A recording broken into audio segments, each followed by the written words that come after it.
It is ahead.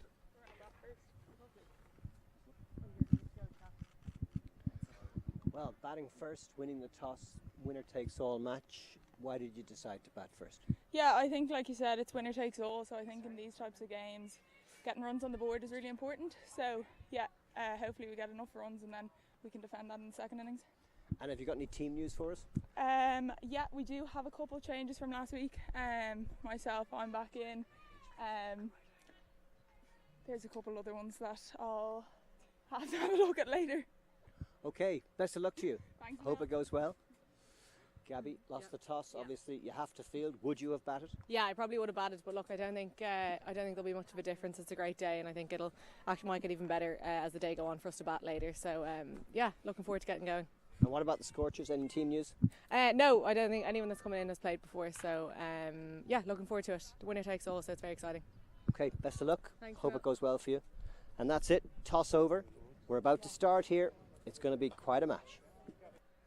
Well, we're right into the match, and the first ball has just been bowled, and a couple of runs straight away for the Typhoons, who won the toss and elected to bat. And they've made a couple of changes. Hannah de Berg-White here with me. Hannah, talk to us about that. Yeah, Typhoons, probably biggest change to them is no Mary Waldron in the team today, so they'll be looking for Robin Cyril here and Lulu Little to stay in and get them off to a good start. Hannah Little beating the outside edge, and Robin Searle wicket keeping for the Scorchers today in the absence of Mary Waldron. Jane Butterley brought into the side along with Rebecca Stokel, who returns, having had some injury issues lately. Yeah, so strong sides both here. It is obviously the decider of the T20 Super Trophy, so everything on the line here today. Nice single, bringing the score to 3 for no wicket. Good start from the Typhoons, who will be hoping to register a big score today. Fabulous day for T20 cricket.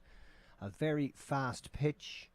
A few weeks ago, this match was postponed because the pitch wasn't felt to be ready. It's incredible how the ground conditions have changed over the last month. I think they would have been coming down here today and seriously looking forward to playing in this weather. It's exactly the sort of weather you want to play cricket in, and especially a decider. This Evoke Super 20 trophy, which is sitting on a plinth in front of the magnificent pavilion that is a replica of Ampleforth School in York, in England, in this wonderful cricket ground in the middle of the countryside in County Wicklow. Superb stop in the covers, saving a 4 for sure. Just a single for Typhoons. It's brilliant from Siún Woods in there. Straight down to her left as well. Really tricky. That ball is flying off the bat today. Nice to see Scorchers in with a slip and a gully as well. Either end, so nice and attacking from the start.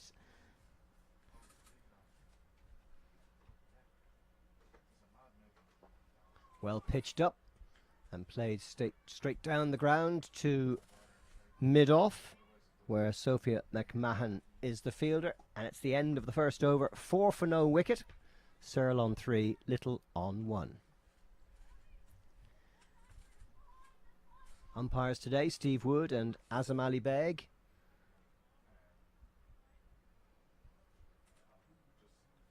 And opening the bowling for the Scorchers at the far end is Niamh McNulty.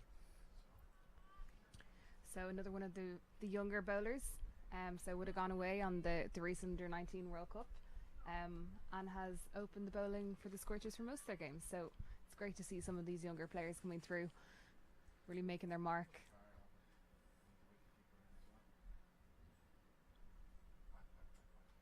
So it's Louise Little on strike. Turns that nicely to backward square leg. Just a single.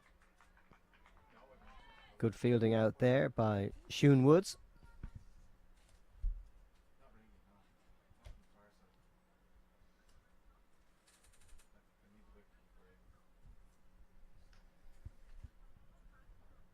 situation in the Evoke T20 League is the Scorchers are on top on 13 points. The Dragons, who finished their campaign, are on 12, and the Typhoons are on 10. But effectively, this is a winner takes all match, because if the Typhoons win, they will go ahead of the Scorchers. If the Scorchers win, obviously they'll stay on top. So it's a real cup final. Lots to play for. Oh, lovely shot. Wide of the mid-wicket and away to the boundary for the first 4 of the day. And Robin Searle making a really good start. 7 of 6 deliveries. She's picked that one up really well. You can see her just take a little shuffle. And I think Ellie McGee in mid-wicket there has got a hand to that. But travelling at seriously fast pace there, so makes his way to the boundary anyway.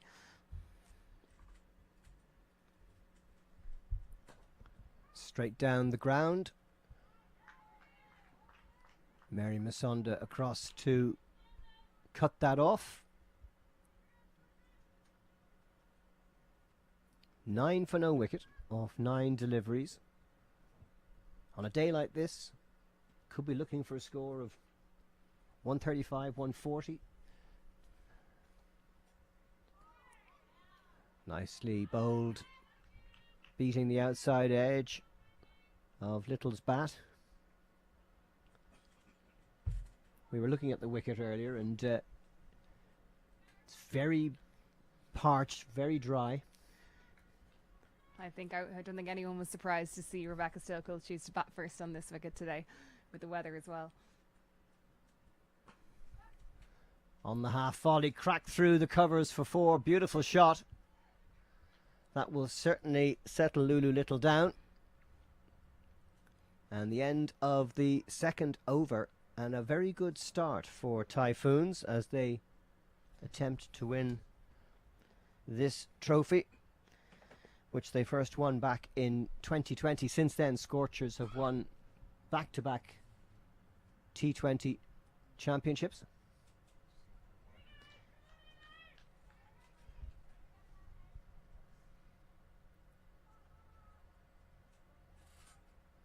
It's like a scene from the Mediterranean, except they don't play cricket by the Mediterranean. It's fabulous weather in rural Wicklow.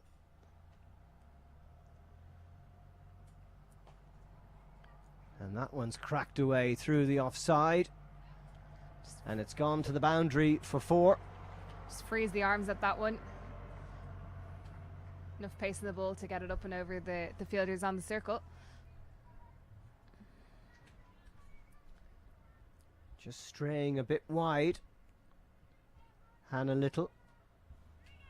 Accuracy so important, especially in the power play. Just 2 fielders in the deep. One at third, one at backward square leg. And that is played to the fielder down there, Christina Coulter-Riley. Just a single.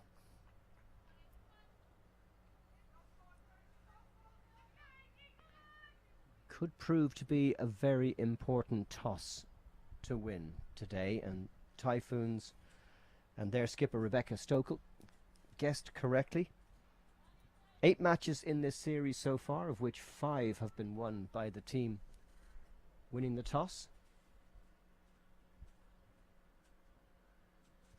Well pitched up, better delivery. Played back to the bowler by Louise Little. She's 6. Robin Searle has raced to 13 off just 9 deliveries. That run rate a healthy 7.6.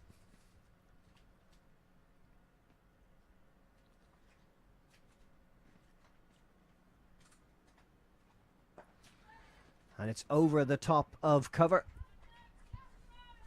Chased in the deep by Sophia McMahon. A couple of runs to the Typhoons. Big boundary at that side today. There'll be 4, especially in somewhere like Pembroke or something. Lulu Little just freeing her arms again. Outfield looks really fast, really sprightly. Oh, that's wide down the leg side. Wide signalled. Polly Inglis unable to save that.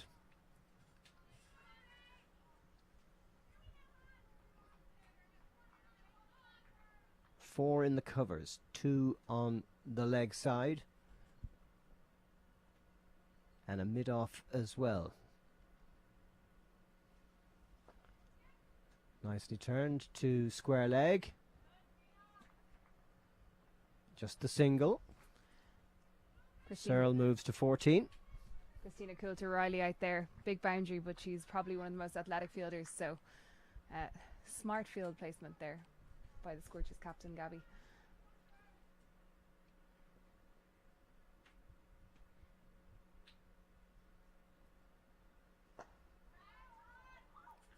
No run this time. Every dot ball will be a bonus to the fielding side on a day where we're really seeing how the conditions have changed. I remember the very first game in this series back in Malahide on the 1st of May when the ball was landing like a pudding in the outfield. It was so wet, so soft, and the pace of the wickets were so slow. And here we are, early June, and it's absolutely wonderful conditions for cricket, for batting cricket at least, difficult for the bowlers.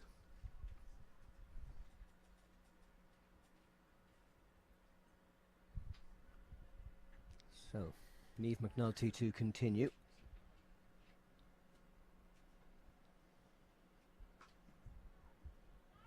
Straight to point, no run.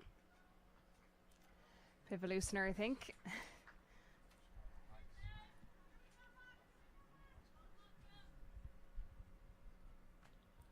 Niamh McNulty, who has 6 wickets in this series at an average of just over 15.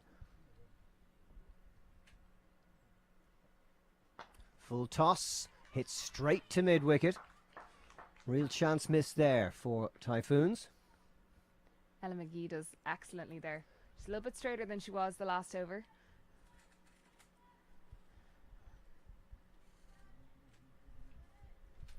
Very much an offside field. No slip for Niamh McNulty. 4 in the covers, 3rd in the deep.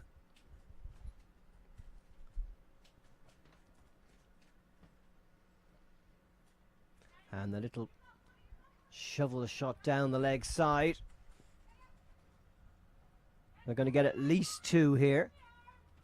And they decide to settle for that. Robin Searle moving to 16, the score to 26 for no wicket. Polly Inglis there just running all the way from the stumps right down to the boundary. Yeah, Great arm from the keeper. That ball sent fine, and the only player in the deep is square of the wicket on the leg side.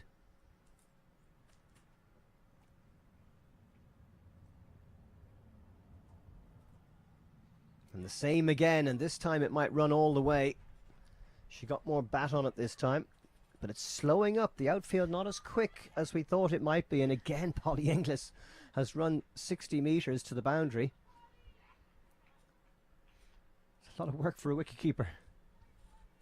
They might have to rethink their field placing on the leg side. So Gabby moved herself out of slip and put in a second mid-wicket, and immediately Robin Searle said, no problem, I'll just go find her on the leg side. So Gabby has kind of had a chat there to Polly English, and they're happy to leave that gap there.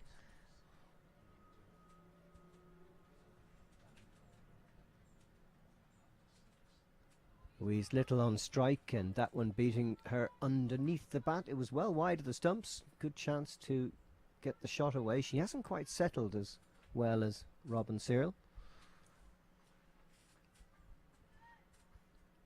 Giving the bowlers a little bit more reason for optimism. That one hits straight down, but Musonda is there at mid-on. And that's the end of over number 4. 29 for no wickets. A really good start from Typhoons. It's hard to know, actually, what kind of score could be achieved on this ground. I think Typhoons will be delighted with that start. Both their openers still in. Robin Cyril at 19, Ula Little on 8, rotating the strike really well. And they're making the Scorchers think as well. So you can see Gabby's changed her field probably 3 times in that over, which is exactly where you want to be as the batting side. And of course no wickets down after 4 overs. So lots of batting in hand. That's just what you want on a day like this. Cup final. Setting a score so important. Makes it just that little bit harder for the side batting second. Comes Ellie McGee for her first over. That was a bit uppish. Not too far away from McGee's right hand.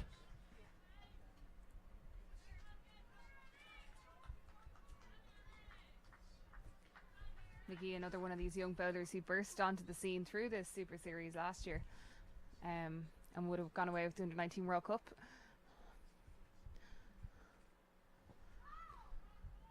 Drifting a little towards the leg side, but Little unable to get her bat on it.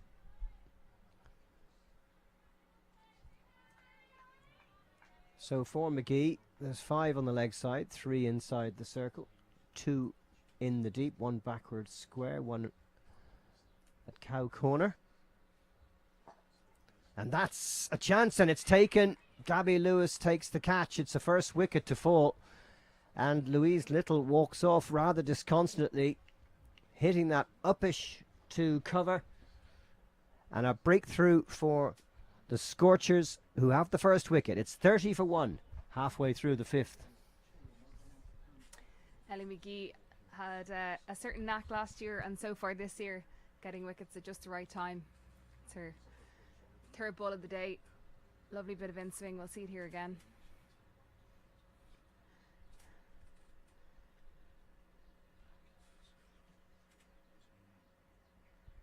Lulu's gone for up and over, but Gabby manages to hold on. So a really, really good breakthrough for the Scorchers. And it's Georgia Atkinson coming in. Player from New Zealand in her 2nd year with the Typhoons. And connected to the Rush Club. And joining Robin Cyril, who has certainly looked imperious in these opening overs, but that wicket will just give the Scorchers a little bit of encouragement.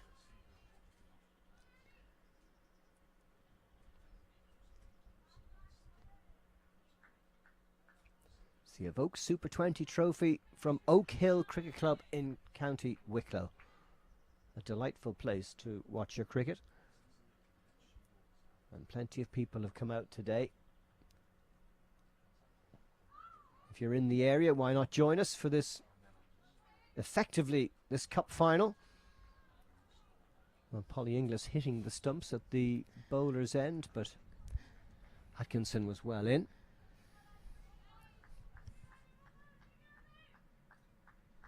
Leg by there, 31 for 1 now in the 5th. A great start here by Ellie McGee.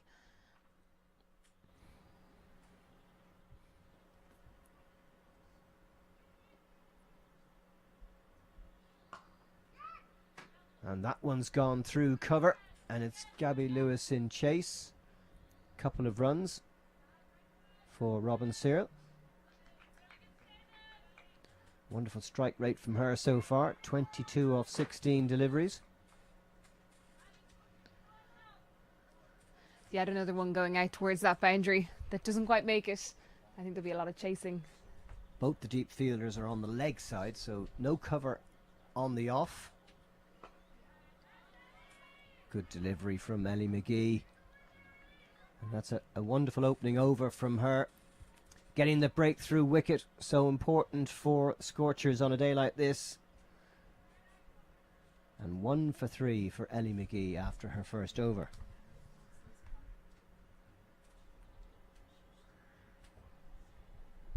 Could be a day when spin bowling might be the key. Yeah, we've seen a lot of shots in the air and a lot of chances, so I'd say that's the Scorchers' fielding positions here will be really key. And as you say, that Sophie McMahon coming on to bowl, obviously a really key player for them so far. 5 wickets in the last match against Typhoons. Yeah, 5 for 12, the best figures of any woman in this series. Here just 3 weeks ago in conditions that were a lot different from today.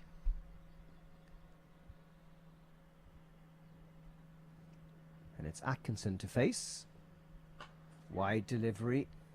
There's a cover on the boundary. That's Christina Coulter-Riley, and she's kept it down to 1.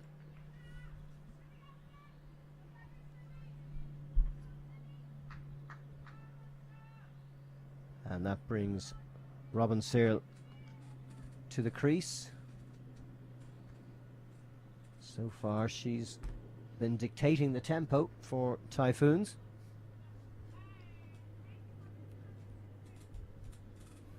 For Sophia McMahon, there's a deep fielder at cover and one at square leg. Still just 2 out, of course, in the opening 6 overs of power play. Gabby putting back in the 2 mid wickets for Robin Searle. Oh, beautifully played, late cut. Past the fielder at point. It's going to be a couple. Nice fielding from Amy Maguire. Again, Robin Searle just showing her experience, you know, manipulating the field. As soon as Gabby moves someone out of there, she played the next ball there. Really trying to dictate this here.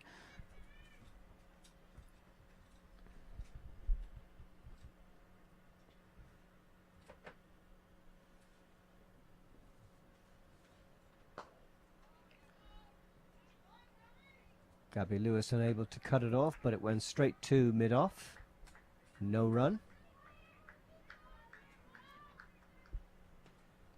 It's good bowling from McMahon. She'll certainly have a lot of confidence from her previous game against Typhoons. That one's wide. Oh, great stop. Backward point. Amy Maguire throwing herself to her right to cut off what would certainly have been a boundary. That is a fantastic stopping point. Real athleticism.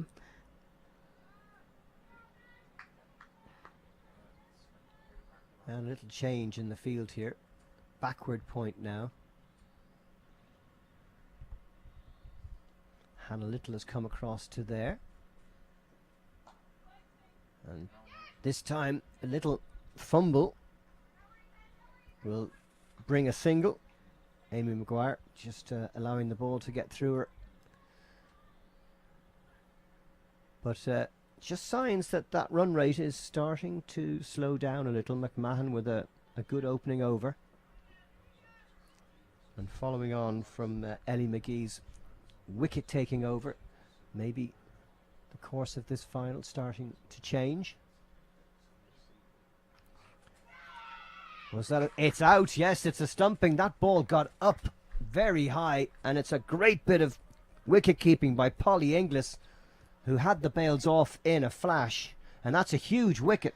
Robin Searle stumped by Inglis, bowled by Sophia McMahon for 25, and it's 2 wickets down for 38.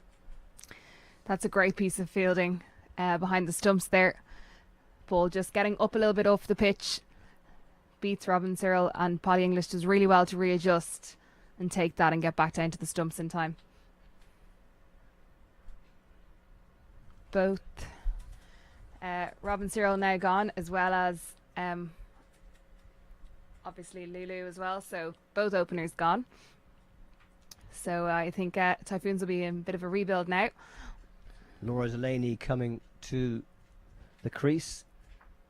Laura from the Leinster club, and joining Georgia Atkinson. Of course, both of them straight out there, haven't had too many deliveries to face. Atkinson's only just come in. It's a real changing point in the game. The change of bowling by Gabby Lewis seems to have worked. Both of the change bowlers have gotten wickets, and all of a sudden momentum of this final has changed.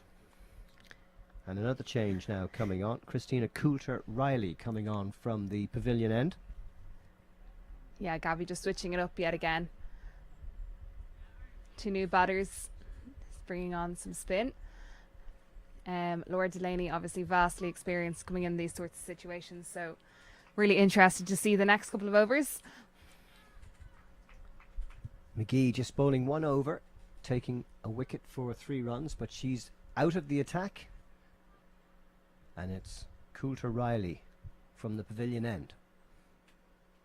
Short delivery, hit into the covers for a single.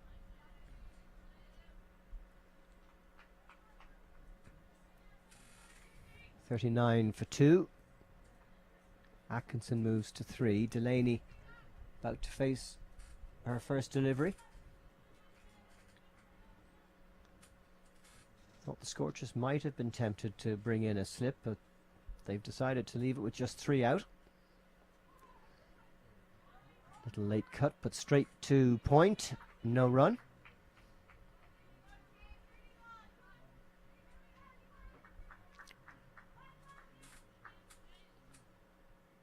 Very good encouragement in the field from the Scorchers. They're really up for this. And that's cracked away backward of point towards that cover boundary, but it is going to be cut off. Just a couple of runs for Delaney, getting her off the mark. Trademark Laura Delaney there. Rocking back, waiting for the ball and just punching it through the gap. I don't think we'll see her, I suppose, wait around here. I think she'll be trying to rotate the strike like we saw from ball 1 there, just trying to get that single. We'll be looking for no dots here. Really pitched up, big high spin ball that from Christina Coulter-Riley, trying to draw Delaney into the stroke. The Scorchers against the Typhoons. You couldn't have a more appropriate pair of names of teams to be playing on a day like this. Temperature in the low 70s. Beautiful day in County Wicklow. Delaney plays it down the ground just for a single. 42 for 2 now.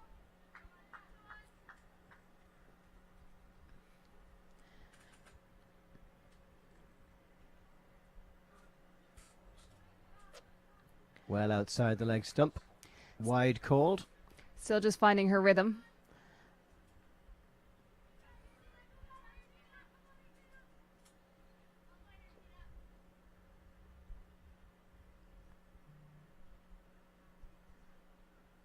Short ball outside the off stump. Cover fielder out there, so just the single.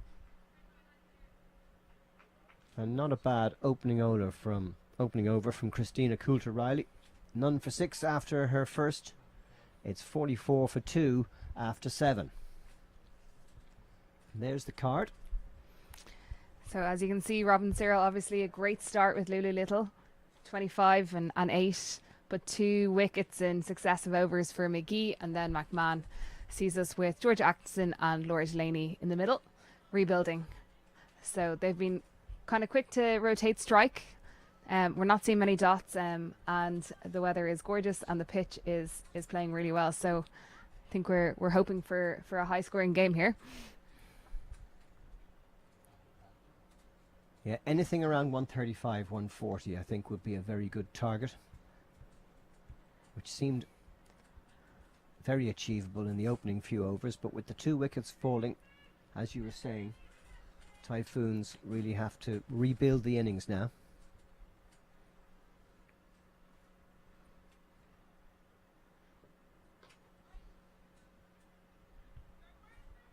Sophia McMahon continuing from the far end.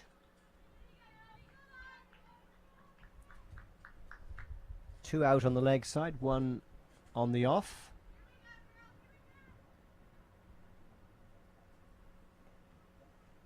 (5-4) offside field for McMahon. And that one has come off the inside edge and it's hit the wicket. The off-stump bail has disappeared and Atkinson is out, played on. And McMahon has her second wicket of the match. 2 for 5 in the second over, 44 for 3 the score. And that's 3 relatively quick wickets falling for Typhoons. Yeah, another just accurate bowling from Sophie McMahon. We'll see here.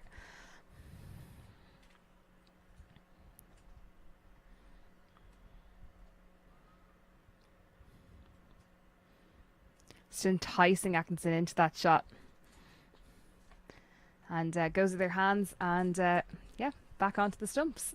So Typhoons are another wicket down, which we'll see captain Rebecca Stokel come out to the middle with Laura Delaney. 2 seriously experienced cricketers that will no doubt try and kind of take hold of this game again. Well, Rebecca Stokel has missed quite a few of this series through injury. And you were saying she's a great driver of the ball. Very strong down the ground. As you can see, very tall, long levers. So they should be looking forward to batting on this pitch. 30 for the first wicket when Louise Little was out. 38 for 2 when Robin Searle departed. And now 44 for 3 with Atkinson return to the pavilion. Big innings required here from Rebecca Stokel.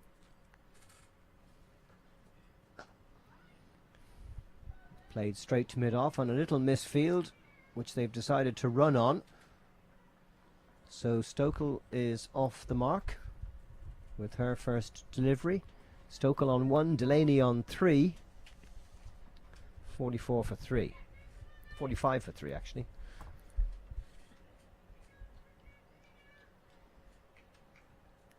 Great figures from Sophia McMahon again, having taken 5 for 12 in the previous match between these sides.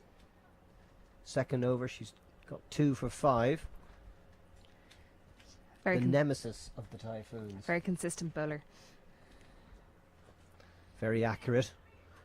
Quick single taken, but good running by Stokel, who was backing up well.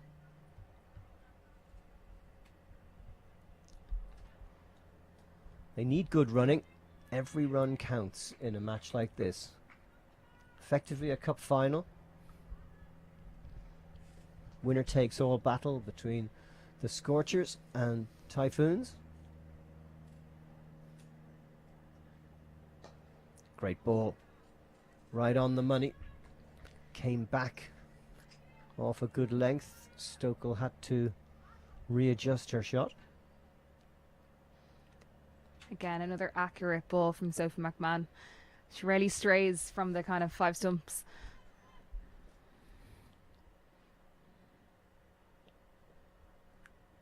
Three out on the leg side for McMahon. That's played straight to Lewis in the covers. No run. Another fine over from Sophie McMahon. 2 for 7 off 2 overs. Delaney on 4, Stokel on 1. 46 for 3. 8 gone. And that run rate has slipped below 6, probably for the first time in the innings. But still 12 overs to go. Plenty of time for Typhoons to register a very good score. Both these batters in at the moment, well capable of getting that run rate back up again. And we see Amy Maguire coming back on for the first time today. 6th bowler already for Scorchers, and this just the 9th over.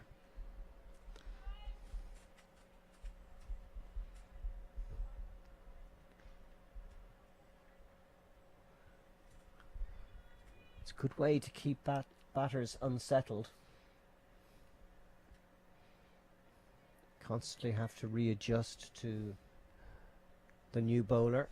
Different lines, different types of bowling. A little bit Crack short. to mid-on by Delaney. A little bit short from her first ball, but again has the protection there. So just the single. Square leg, wide mid-on and mid-on, the deep fielders on the leg side for Maguire. Just 2 in on the onside, saving singles, one at 45 degrees backward and the other at wideish mid-on.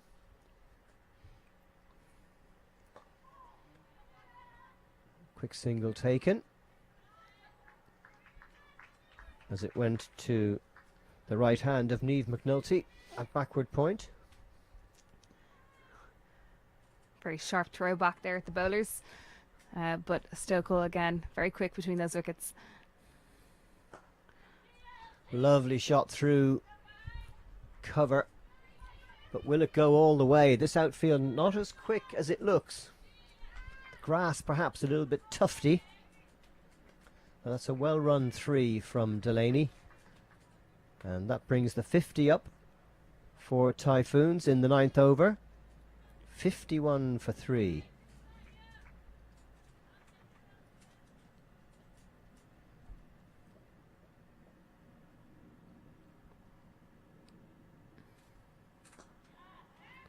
Accurate bowling, right on the stumps. Stokel paying that due respect. Should be happy with that. Much better length than the previous ball.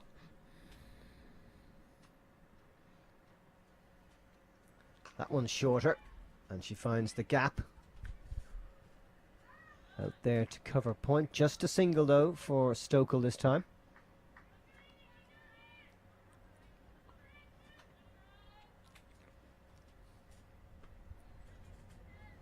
These middle overs is where the batting side has to really keep the momentum up.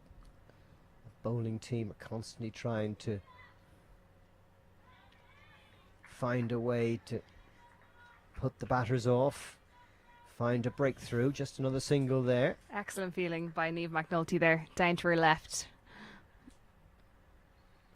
Stokel moves to 3. Delaney's on 9. It's 53 for 3 after 9 overs.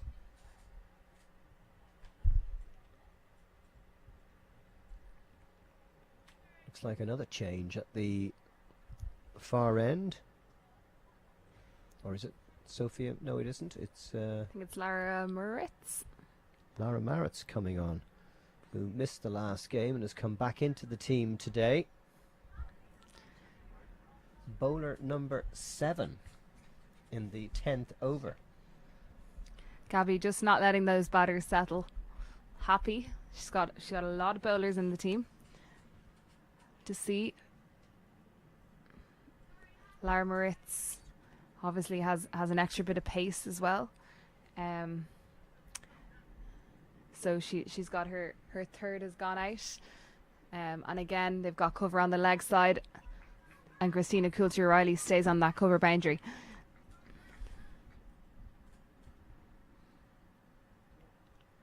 So it's a 5-4 field for Maritz. That came out off the outside edge. Well fielded at backward point by Amy Maguire.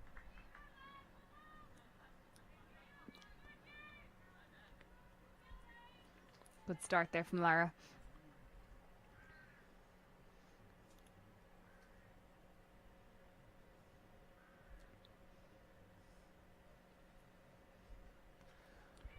Full toss, and that'll be called to wide. Stokel comes through, but they would have got the run anyway.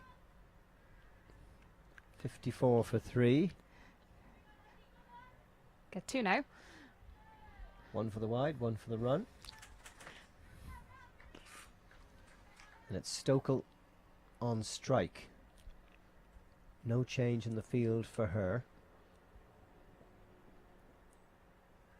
2 on the leg, 2 on the off, in the deep. And that one's gone over the top past Musonda.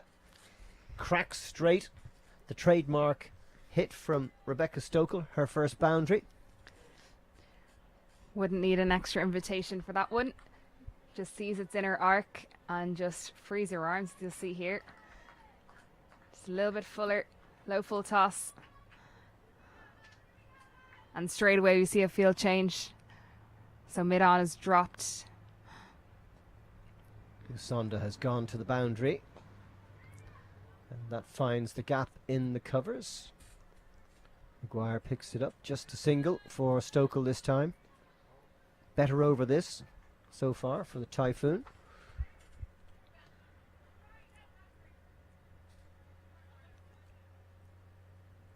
Seven runs off the first three deliveries. Marrett's under pressure here.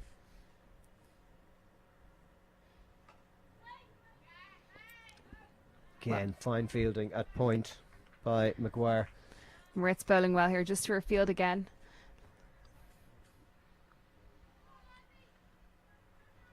Four fielders on the one on the offside, just one out on the boundary. There's three out deep on the leg side. And that was bounced back to the bowler. Marretts, who was quickly onto it as she followed through. I think that was actually a little close if she had hit. So Delaney had kind of followed her stroke down the crease. Coming to the halfway point of the Typhoons' innings. Short ball pulled away, and it's gone through the fielder and over the boundary at backward square leg. Well hit shot by Delaney, taking the score to 64 for 3 at the end of the 10th over. Delaney on 13. See here, Moritz with her short ball digs it in, but Delaney straight away onto it. And Siún Woods just missing out there. Came in for the catch. So there is the bowling figures, and as you can see, Little, McNulty, McGee, McMahon, Coulter, Riley, Maguire and Marretts. 7 bowlers used in the opening 10 overs. Just Little, McNulty and McMahon have bowled more than one. McGee so far, McGee and McMahon, the pick of the bowlers. And it's Maguire to continue from the pavilion end. Pitched up well. Well saved by the bowler, Maguire. Very athletic. Very good fielder off her own bowling.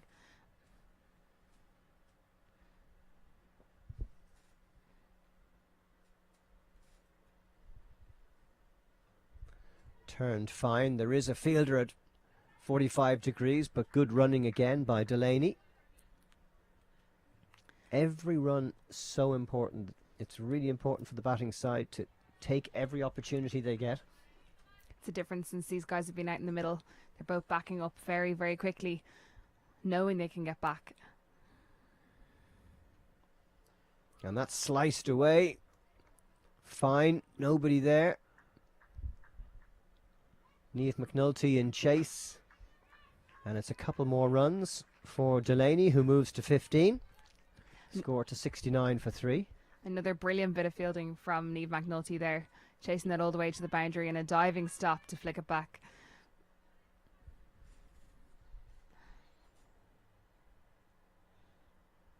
Similar field here for Maguire, with 3 out on the leg side and 2 inside the circle. 3 inside the circle on the offside and just the 1 covering fielder on the boundary.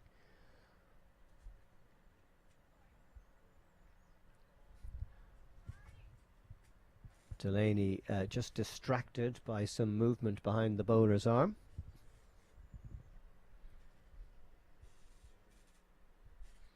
Our cameraman has an umbrella down there, and I think it just blew in the wind. Very wide, that one. But Delaney gets her bat to it and just picks up the single to deep cover. These two have steadied the ship well for Typhoons. It was a tricky situation at 44 for 3. Rebuilding, we haven't seen very many risks, but we also haven't seen very many dots. So they've just been very good, very proactive in their backing up, just trying to rotate that strike. And then punishing the bad ball. Lara Marretts has moved to short third. And it's turned into the gap that she vacated. for a single for Stokel, who moves into double figures.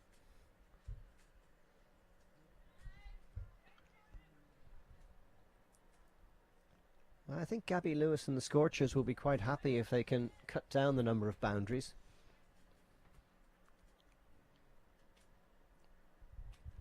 And so far they have done that.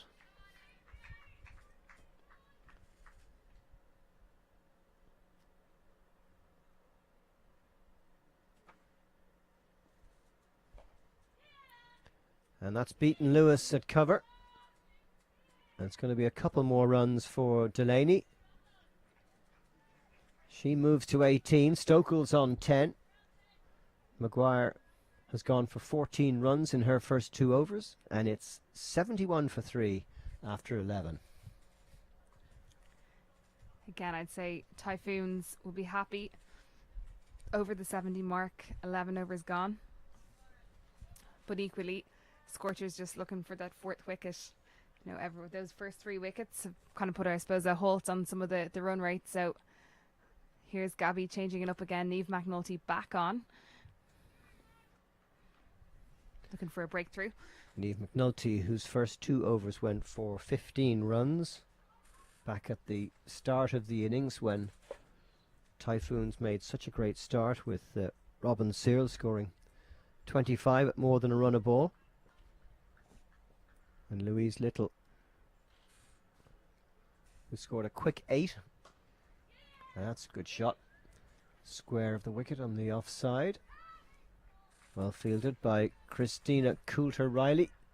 Just a single.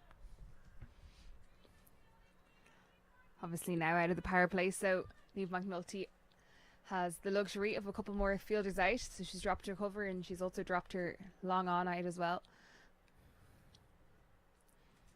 5-4 offside field for McNulty.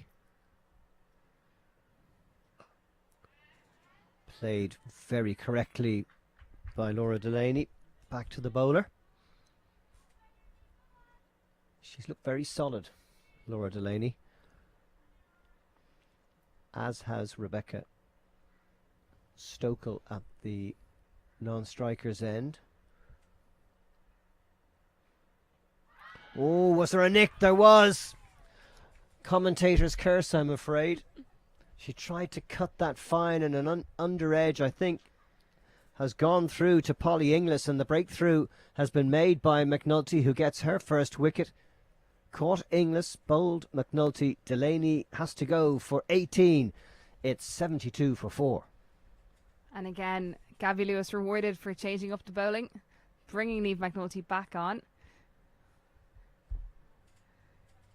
As you can see here, Polly English right up at the stumps. It's a little bit of a way swing. Gets enough on it.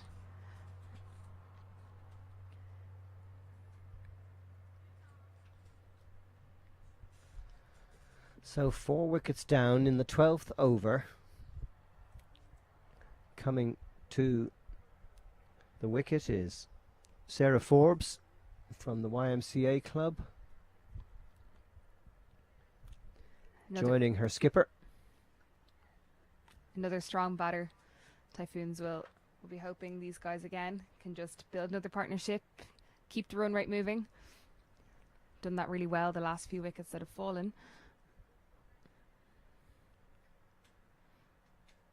Polly Inglis, the wicketkeeper for the Scorchers, has shown a touch of class today. Very good stumping and a very good catch there, keeping up. And once again, Typhoons have to keep the momentum going. Just 6.26 the run rate at the moment. 8.5 overs to go. And there's a change in the field again. Just 3 in on the offside, 2 on the leg. There's a deep square leg and also a deep square leg at 45 degrees, plus a third and a deep cover. So 4 out for McNulty.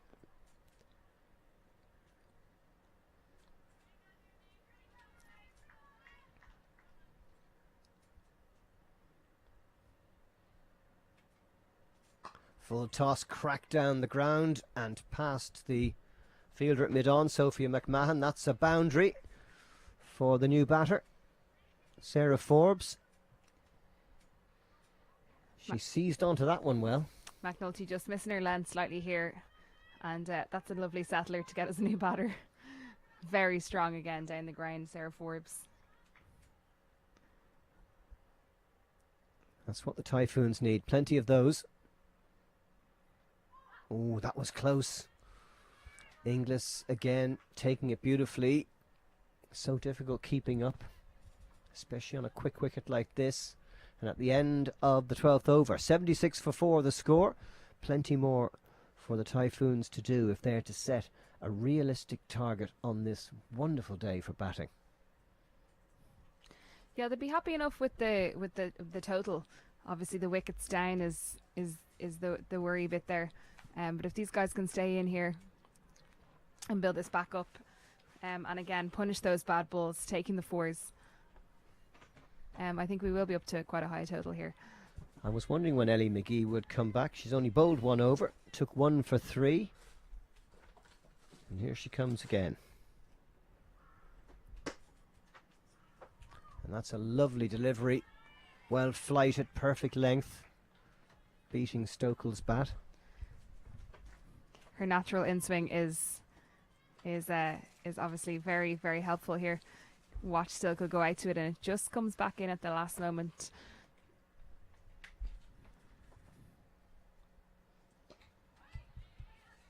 And that'll be a single to mid-on. Hannah Little comes across from mid-off to pick it up.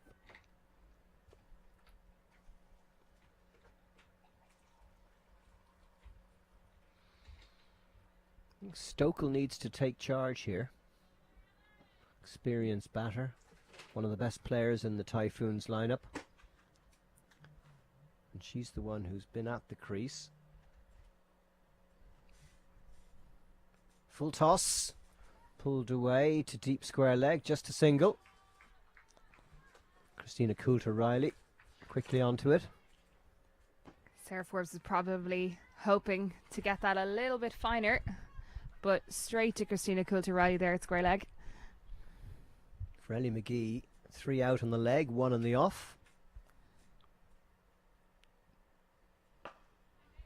Hit straight down the ground to Mary Masonda. Just the single for Stokel. McGee proving hard to get away. A wonderful first over, and she's right on the spot in her second too.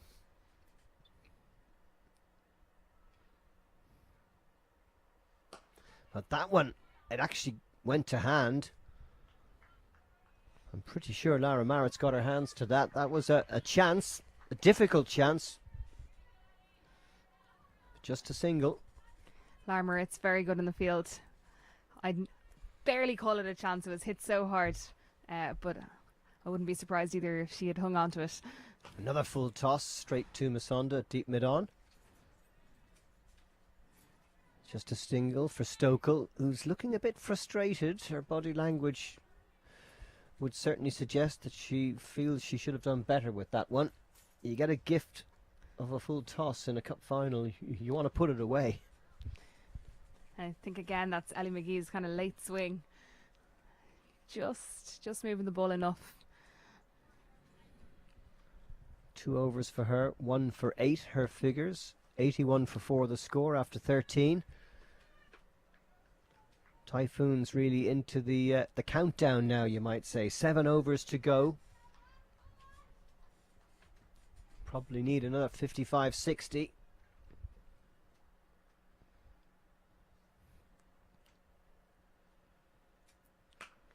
Pulled away, just short of the fielder at deep mid-wicket. Just a single for Stokel. Again, that boundary is very big out there on probably most pitches around Leinster at least. They'll probably have gone for 6. Niamh McNulty into her 4th and final over. cut straight to Nasonda at point. You don't take a run to her. The Zimbabwean international, very good cricketer. Top scorer for the Scorchers this season so far.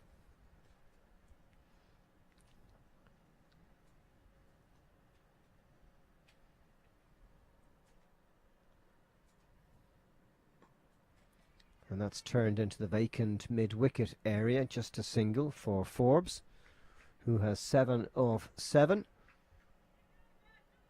This is good bowling though by McNulty. Very difficult to get away. A well set field. She's come back really well here in her second spell.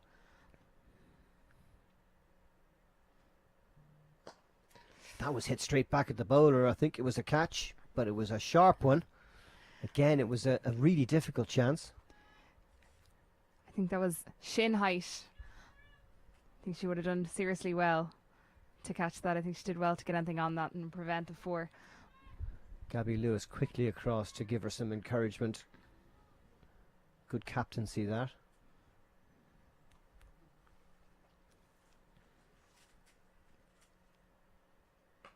Wide on the offside, but there's Coulter Riley in the deep. Slight fumble, so they get the 2, and Forbes moves to 9, and the score to 86 for 4. Again, Stokel just very sharp there, straight away looking for 2. Sees a slight fumble and is ready to go. So the Typhoons are going to need in these last 6-7 overs.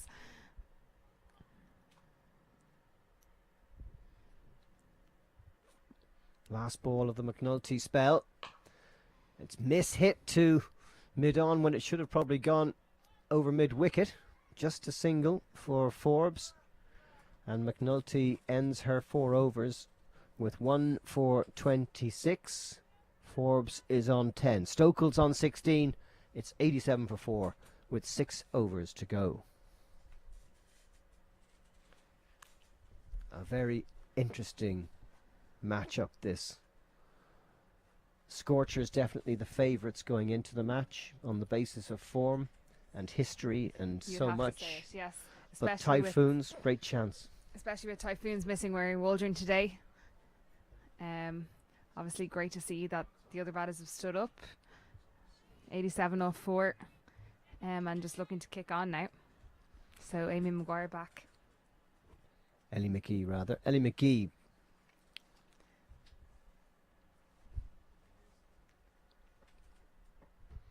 Yeah, my apologies. Yes, Amy Maguire back on.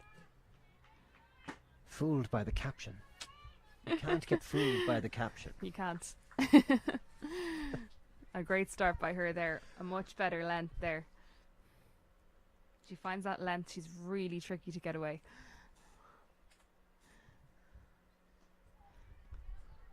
Turned to short square leg. And they're going to get a second here for a misfield. A bit of a gift that for the Typhoons.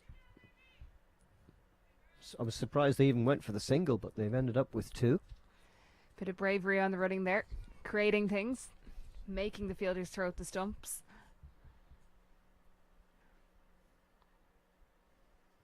That ball bounced, and it's another stumping for Inglis. This wicket has life in it. And it's a big wicket for the Scorchers. 89 for 5 now. And Sarah Forbes is out for 12. Stumped by Inglis, her 3rd dismissal of the innings. And a real crisis now for Typhoons, who will probably think that 135, 140 was their target starting off today. Very well timed wicket. Just as the Typhoons looking to accelerate into those last 5 overs. Again, Amy Maguire just finding a good length here. Drawing Sarah Forbes out of her crease. A little bit of turn there as I was well. going to say that one moved, yeah, for sure. Little bit of spin, little bit of bounce. And it's Ava Canning coming out for Typhoons at number 7 to join the skipper Rebecca Stokel. Another experienced cricketer. These two would have played a lot together growing up as well, so they'd be well used to batting together. Well, as you always expect in T20, Typhoons bat right down the order. But they need to be balancing caution here with scoring quickly, because they could run out of batters if they're not too careful. It's been a very good bowling and fielding display by Scorchers so far. I'm really impressed with the fielding in particular.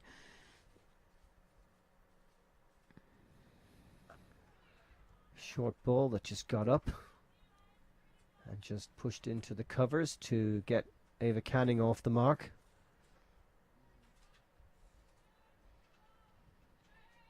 $90 for 5. A month ago, 120 would have been a really good score with the conditions that we were playing in, but in the last 2 weeks, that's all changed. Just a single for Stokel to backward square leg. Excellent fielding again in the deep. Tricky for Stokel here, knowing she has to accelerate, but also just conscious of the latest wicket as well. So trying to rebuild a partnership too.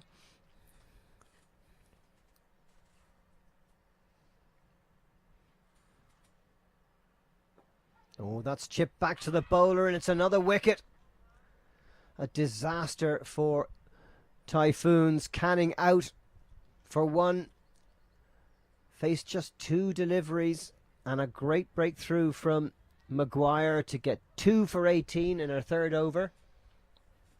91 for 6 now, the Typhoons, and they're in big trouble. Canning waiting for the first ball that she played off Maguire. And that second one there just coming at it slightly. We'll see here. It's a little bit of extra flight in this one. It's enticing her out. Looking to just tuck that into the leg side, but instead just chipping it back to the bowler's hands. So Canning caught and bowled Maguire for a single. And another couple of wickets go very quickly for Typhoons. Jane Butterley, who is often a wicket keeper, brought into the side today in the absence of Mary Waldron and Rebecca Goff.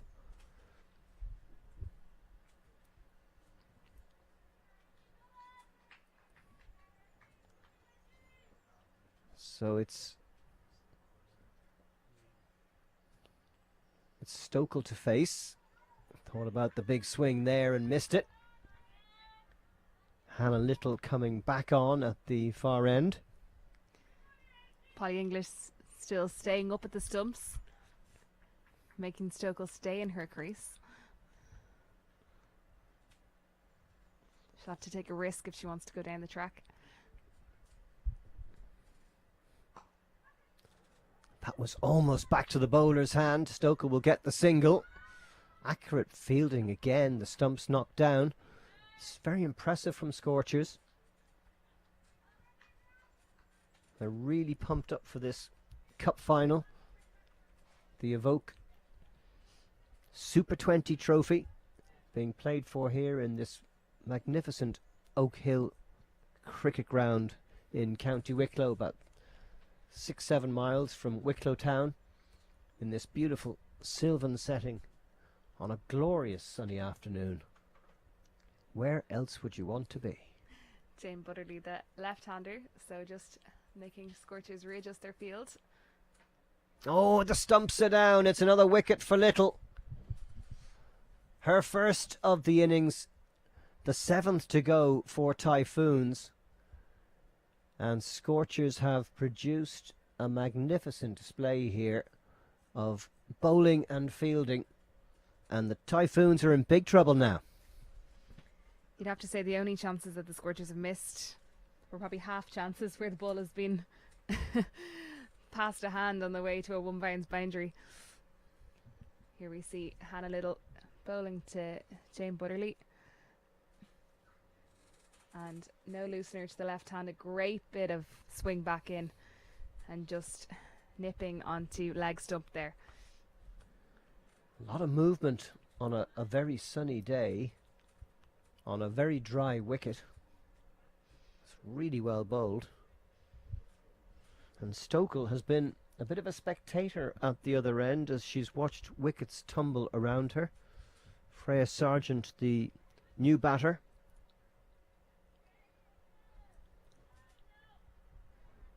Better known for her bowling qualities, but not a bad batswoman.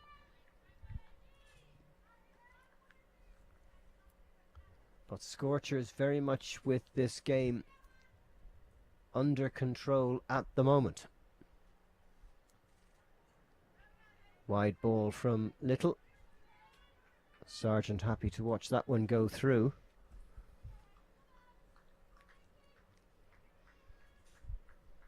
Scorchers so on top in the 16th over that they've only got 3 out on the leg side, 1 on the offside.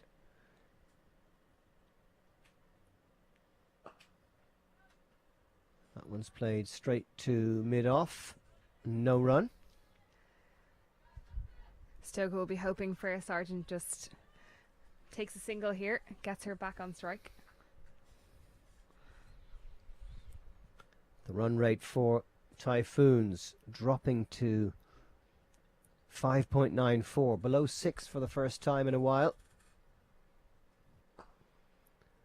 Well hit down the ground and slight misfield by Ellie McGee. Again though, seized on it well, and it's just a single. Sargent off the mark. Bit of pressure on Stokel here.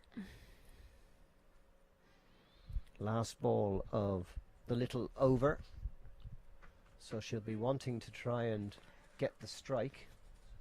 Boundary or a single, I would say, would be her plan here. We're a perfectly judged 3 somewhere. The cover fielder on the boundary has come in to try and save that single.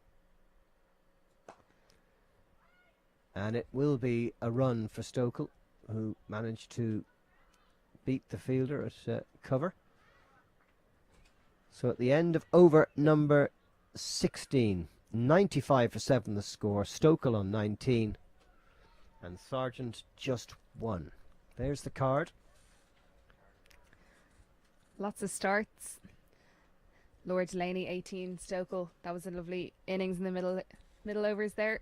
But since then, a lot of wickets have been tumbling around. As you said, Rebecca Stokel kind of stuck the other end. And there you can see 3 wickets in the last 2 overs have really dealt a big blow to Typhoon's hopes of winning this title for the first time. Since the first time this T20 was a championship as a separate entity. And that's up in the air. And Stokel is out here, caught by Lewis. And that is another massive breakthrough for Scorchers. Stokel out for 19. Maguire gets her 3rd wicket. And Typhoons 8 down for 95. As Stokel troops off rather disconsolately on this magnificent sunny day in Wicklow. You can see there searching for the boundary, knowing she has to go here. And just that spin getting her, I think, a little bit at the end there. And Gabby Lewis wasn't going to drop that. Out comes Alice Tector. Again, probably better known for her bowling, but again, handy bat.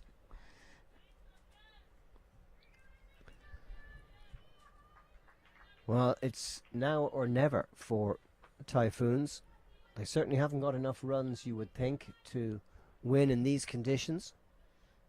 Well short of what they would have hoped for. Probably a minimum of 130.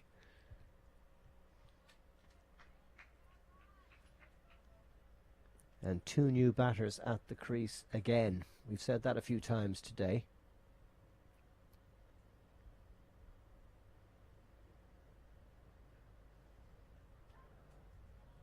Must have been close to a wide. Tector letting that one go past her bat. Not given by umpire Steve Wood. Maguire getting a lot of turn here. and played with the spin into the covers by Alice Tector to get her off the mark. 96 for 8.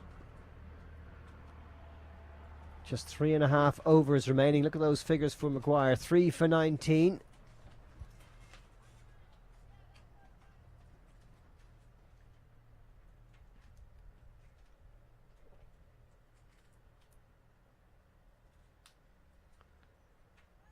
Bit of a swing and a miss by Sargent there. Never got her feet to the ball. Interesting. Amy obviously spinning the ball away from her, with only one deep failure on that cover side.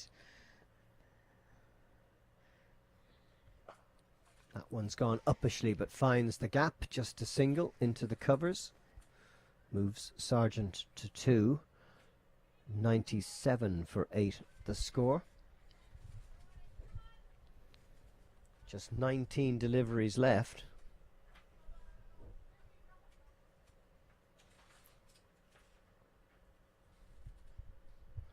A run of ball would get them to 120. They'll want more than that, but the problem is 8 wickets down.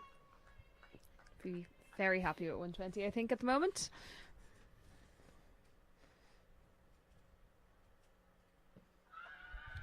So nice delivery from Maguire, wrapping Tector on the pads. Quick single called by Sargent. They get the leg by as they edge towards the 3 figures.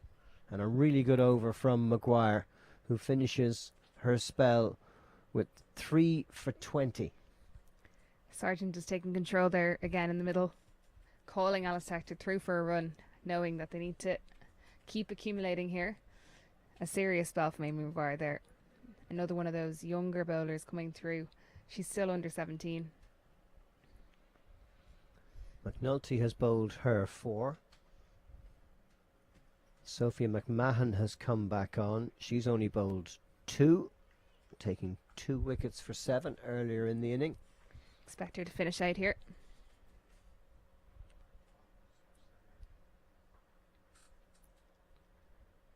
Tector on strike.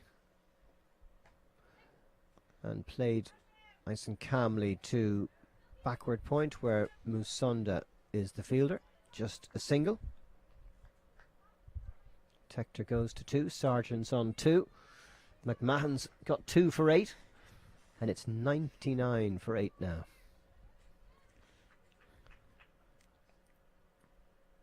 Well, Rebecca Stokel, very optimistic and very confident when she won the toss and deciding to bat, which is what any captain would have done in conditions like this in a cup final.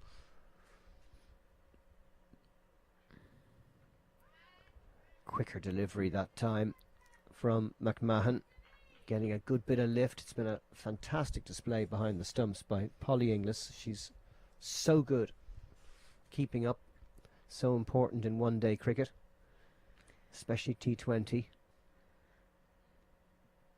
Sophie McMahon again, just so consistent with her line and her length here.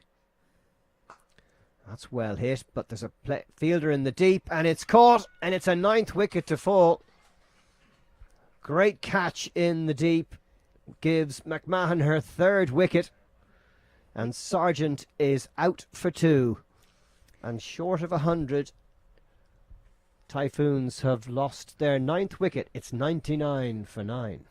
Again, Niamh McNulty has been fantastic in the field today. And again, getting herself underneath that, right on the boundary, and taking a great catch into the sun. Again, Sophie McMahon rewarded that consistency. Again, putting it on the spot.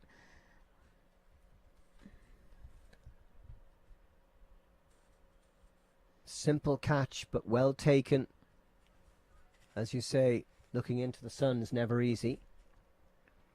And the final pair are at the crease for Typhoons. It's Sinead Thompson who has come out to join Alice Tector.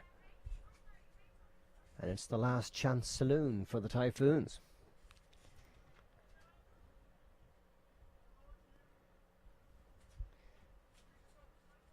Still a couple of overs to go. They need to make sure they bat the full 20 overs. That's the most important thing.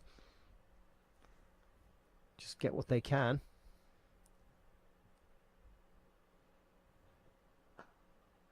Little bit uppish, but doesn't carry to Gabby Lewis in the covers. No run. Looking to get that 100 mark first. Well, we saw great figures from Amy Maguire, and now Sophia McMahon, also an early contender for Woman of the Match. 3 for 8 in her third over. She has that nagging consistency that all good bowlers have, right on the spot every time. Change in the field here, bringing across the mid-wicket to short third.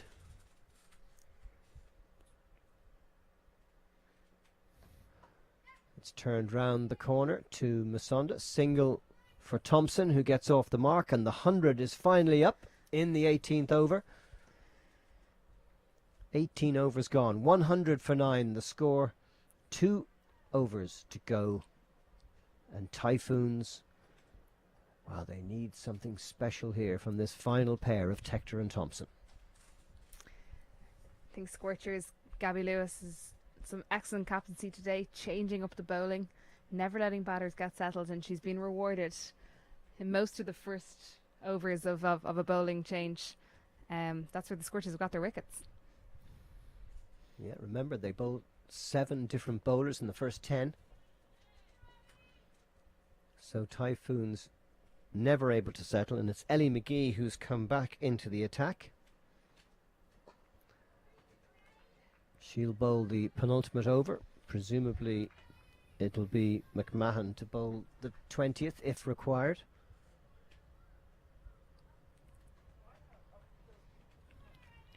Tector on 2, Thompson on 1.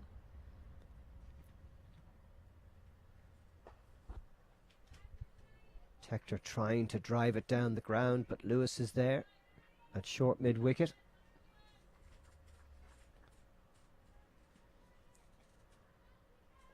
Such confidence in the Scorchers team. You can feel it from here. We're 100 yards away from them, but they're so together. That was a wonderful ball. Just moving away from the outside edge of Thompson's bat. Ellie bowling to left-hander here, obviously, so her movement just away, very late. Thompson doing well though. Turn that nicely around the corner. There might be a couple here. Deciding to go for it and having to dive, and the finger is raised. It's a run out, which ends the Typhoons innings.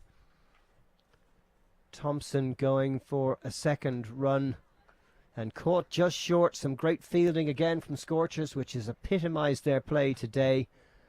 They'll get one because they crossed for the second, but 101 the final score, and Scorchers, well, they've been red hot on this magnificent day in Oak Hill, and they've restricted Typhoons to a target that they will think is very manageable. Again, you see Polly Inglis just reward. She's been brilliant all day. And unfortunately, Thompson just short of her crease. Again, like you said, the Scorchers have had a phenomenal day in the field. Brilliant bowling backed up by serious athletic fielding. And see them go into the break. They'll be happy with that. So Tector's not out 2. Thompson was run out 4-2. 101 the final score. And Polly Inglis with a couple of stumpings, a catch behind, and a wonderful run out to complete the innings. A great bit of wicket keeping, and another contender for player of the match. There's the Typhoons card. A great start from Robin Searle, and some good contributions from Delaney and Stokel in the middle, and Forbes as well. But then the innings rather disintegrated. And again, those partnerships, you know, Laura Delaney and Rebecca Stokel in the middle, and the opening one between Lulu Little and Robin Searle. Unfortunately, Stokel, like we said, just ran out of partners there at the end, and eventually falling herself. Well, the bowling from the Scorchers was magnificent. McGee 1 for 9, McMahon 3 for 9, and Maguire 3 for 20. The pick of the bowlers. But a special mention again for Polly Inglis behind the stumps, who kept up throughout the innings and prevented all of the Typhoons batters from getting down the wicket. There's the match summary. So Robin Searle obviously top scoring for the Typhoons, and again, like we said, Sophie McMahon, Amy Maguire, Ellie McGee, some excellent bowling for the Scorchers. They'll be really happy, and I'd say their batters will be coming out very confident now. Well, we know one thing. Typhoons will have to produce something extremely special in the field if they are to wrest this title from the Scorchers, who've won it for the past 2 years. Can Scorchers get the 102 needed to win? You would certainly expect that they have increased their favouritism, and we'll be back to see how they get on in a few minutes' time. But for now, from Oak Hill, from Hannah and I, it's goodbye, and we'll be back for the Scorchers' reply.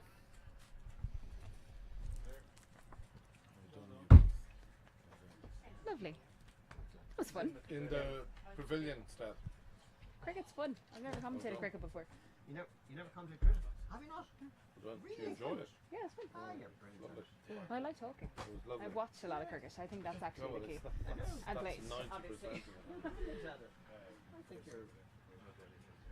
You know so much about the game, and you know every player. Oh, of course. That's because I played with them all. That was having been That was a collapse. I thought they were motoring. I was thinking I said 130, to Lynn, 140. I thought 120, 130, yeah. Yeah, depending on whether Stoke or Yeah. Delaney stayed in. I think both Laura and Stoke got out at key times. Agreed. Absolutely key times. Just when the button 4 was overs to about, go. just when the button was about to be pressed. Oh. And it's such a small target to chase. I'd say the bowlers and the wicketkeeper have a great chance for playing I the like, match. yeah, Is it called player of the match or winner of the match? players match. Yeah. I thought, and I'm delighted to hear you know. Delighted to hear you both mention how good the keeper on the Scorchers She's was. phenomenal. She was the best player there. Yeah.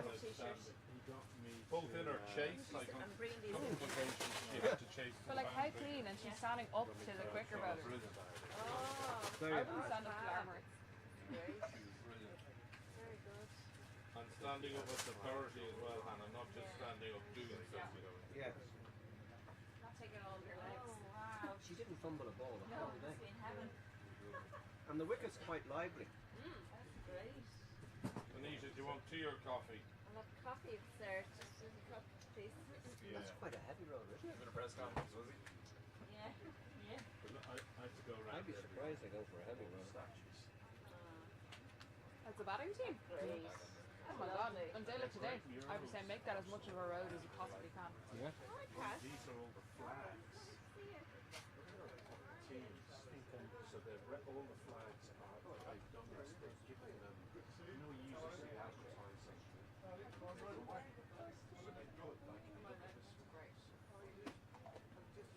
Great choice of sweets. what's that? Fruit pastilles.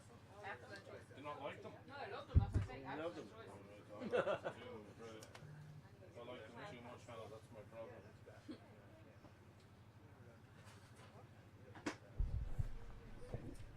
If the Scorchers get going here, it'll be over quite quickly. Yeah. If Gabs, Gabi and Masonda, two off here. I'm delighted it spoils his day. You got me out of jail there. Oh, look at that. I know. Do you want a cup of tea or a cup of coffee, Grace?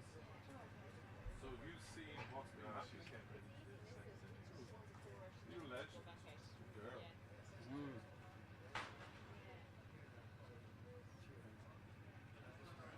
So, I mean, you've seen it. You've seen what. So Baz is doing loads of cuts. He's doing lots, including the graphics that the commentary team see. Experience.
want a cup of tea, Dee?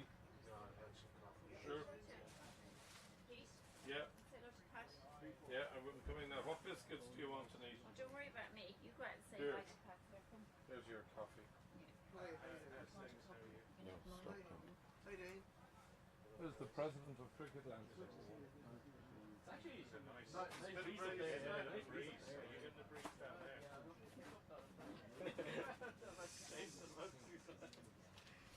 Forget to play it down.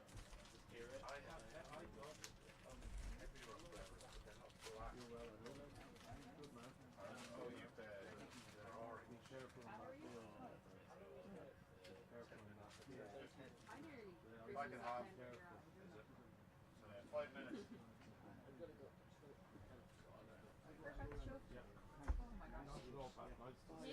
I'll take a photo of a cat there. You both look great in your hats. Yeah. Thank you, Pat. Thanks. How are you? No, don't any photos. No, we're fine. No. Okay, I see you. Yes, Bye. I'll see you later. Bye bye. Bye bye. Anna, did you want a cup of tea or coffee? I might make a cup of. Tea or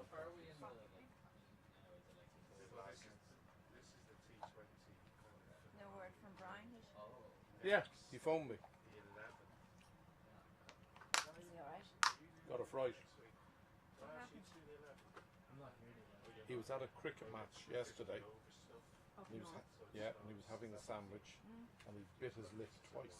He was wondering what's wrong with me. And then he couldn't close his eyes. Stop. Oh no, how terrible. Right. It's a desperate thing, that bad palsy. So what did he do? Or Went straight to the doctor, who put him on a very strong base of steroids. And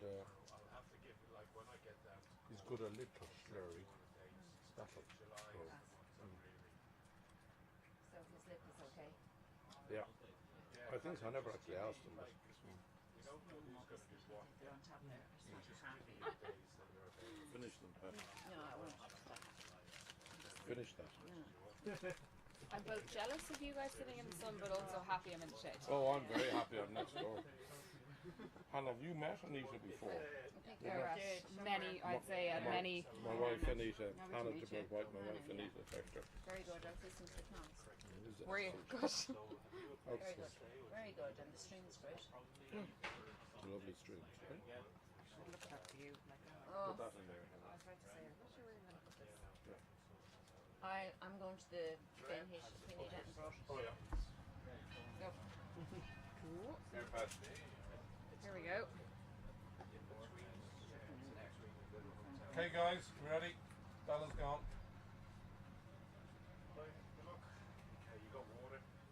Az, do you want a bottle of water or anything? I have one there. You sure?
And you're welcome back to Oak Hill Cricket Ground in County Wicklow for this afternoon's Evoke Super 20 Trophy Final between the Scorchers and the Typhoons. For those of you who might be joining us late, the Typhoons are fielding in blue, Scorchers in that red and yellow colours, and they have 102 to win. And opening the batting, Mary Masonda and Gabby Lewis. Scorchers with a very, very good performance in the field with the ball, hoping to back that up with the batting. Both Gabby Lewis, obviously prolific batter, and Masonda, who has an average of over 50 in this competition so far. Gabby just running down to actually help with the sight screens. Well, that's an unusual one.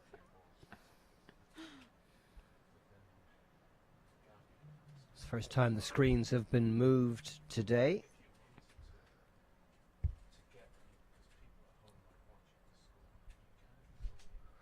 Glorious day for cricket in County Wicklow. This match was postponed a few weeks ago because the pitch wasn't ready. Just think back a month ago what the weather was like. It was cold and it was wet, and we were all wondering if we'd ever get a summer. And my goodness, have we? Have we what? It has been glorious for the last 2 or so weeks. And every cricket pitch in Ireland is just a great place to be, and no better than here. So here we go. Ava Canning with the new ball. Her in swing. And straight away it's pulled to mid-wicket by Masonda, rolling her wrists nicely to keep the ball down. Single off the first ball brings Lewis on strike.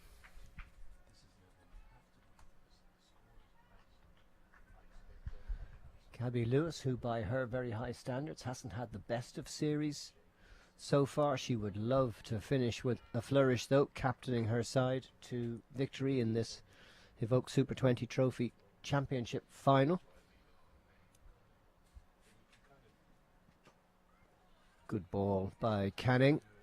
Turn to mid-wicket, where Freya Sargent is the fielder. I'm sure Freya Sargent will have plenty to say with the ball as well. One of Typhoon's strike bowlers. For sure. Ava Canning, really strong start here again. Straight on the money. Very experienced.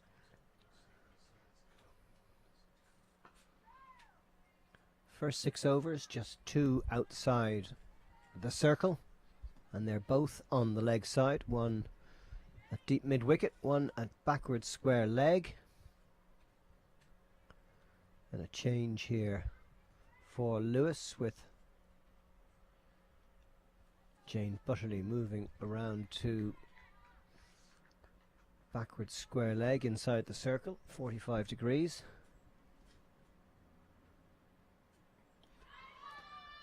Lewis just trapped on the crease. A little shout from Canning without great conviction. Ava Canning just moving the ball back in towards Lewis. I think that one may have been sliding down leg. Well, we saw a wonderful wicket-keeping performance from Polly Inglis, and Robin Searle also keeping up to ensure the batters stay back in their crease. Very correct from Lewis, taking no chances. They've got all day. An excellent start here from Canning. Again, Lewis and Masonda will be very conscious. They've got time. Target 102. Typhoons rushed out of the blocks. Robin Searle and Louise Little started very well for them. But batting second, of course, you can time your run rate according to the situation, and the situation for Scorchers is that they need another 101 runs off 19 overs. There's the umpires, Steve Wood at this end, Adam Ali Beg at the far end. And to open the bowling for Typhoons, Be Lulu Little. it'll be Yeah, Louise Little from Pembroke.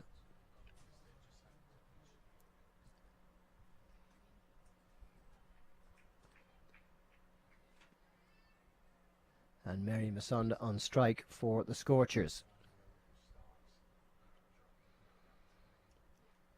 Deep third, deep backward square, well, more like a long leg for Louise Little on this wicket that has about as much moisture as you'd see in a desert. Here comes Lily Little. Over the top from Musonda, well away from any fielder's hands.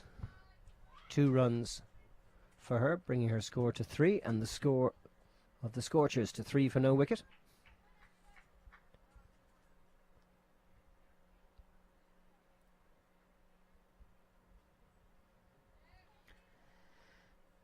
Wickets, that's what Typhoons need. They have to keep taking wickets. You can see that here with Rebecca Stokoe putting herself into slip. Quick single from the opening pair for the Scorchers.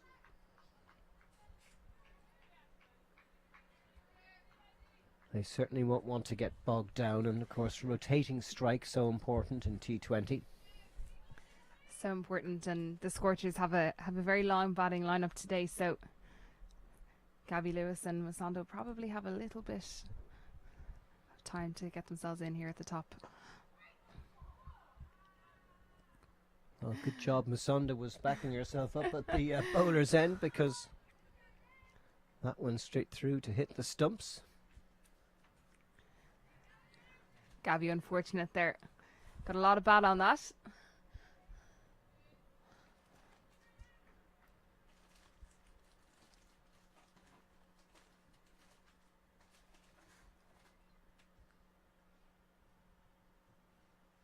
Short and over the head of point, and that'll rush away to the boundary, first boundary of the innings. Not the best of shots from Lewis, but she made sure to get it up over that fielder. Risky.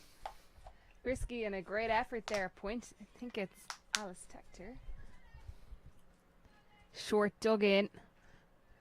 Stretches right. Judges her jump well timed, but brushes away instead.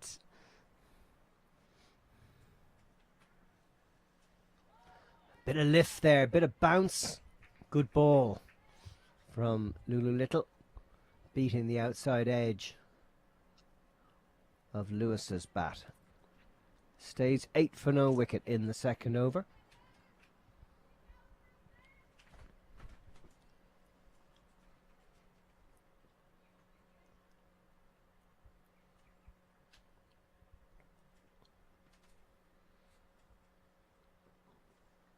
Oh, snick inside edge, and that's gone fine for 4. Lucky Scorchers. Lucky Gabby Lewis. And you'd have to say Louise Little not getting the break that she deserved with that delivery. No, few chances in this over. Great start here by Louise Little. And again, this last ball, really good line. Nipping in, and Gabby Lewis actually quite lucky to get a bit of bat on that, heading straight for the stumps, and manages to get 4 runs instead. It's one of those days where you think maybe the Scorcher's name is on the trophy, but who knows? Just 2 overs gone, 12 for no wicket. Musonda on strike, she's on 4, Lewis on 8.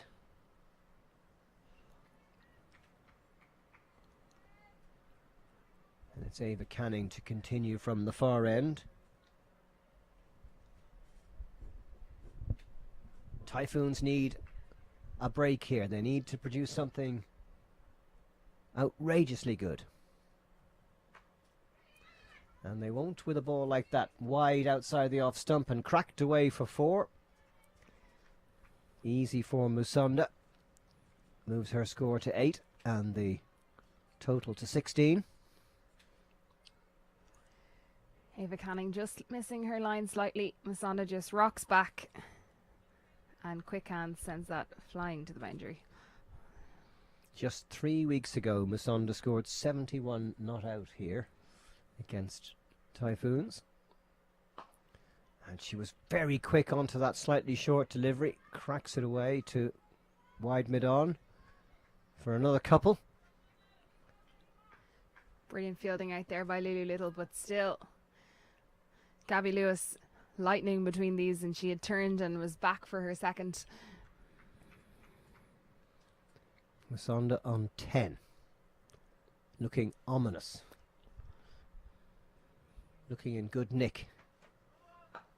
And again, the short ball well outside the off stump is pulled away to mid-wicket, this time for a single. Also, no ball, front foot. So we will see a free hit here. And with the free hit, of course, the fielding side can't change the field. So batters have changed. So lucky for them, Gabby will face this, which is the only reason you would be allowed to change the field. And you can see here, they've brought square leg in. Square leg in and mid-wicket right on the edge of the circle. Deep mid-on, deep mid-wicket, the players on the boundary. And she's cracked that away, backward of square, couple of bounces, and away it goes for 4. And the Scorchers are on fire. Lewis goes to 12, Musonda's on 11. It's 24 for no wicket. Good settler there for Lewis. Able to just free the arms. You can see her realise that square leg's in the ring. Happy to just pump that one over her.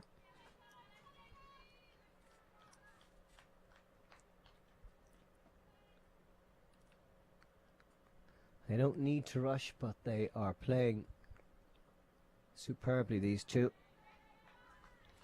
Much better from Canning there.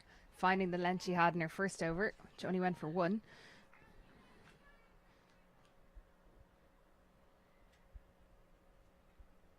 Very hard for Typhoons to keep the spirits up, to realise that they have this game still in their command if they can just find the bowling and the fielding to make things difficult for the Scorchers. But it's really, really difficult defending a total like this on a day like this, on a wicket like this.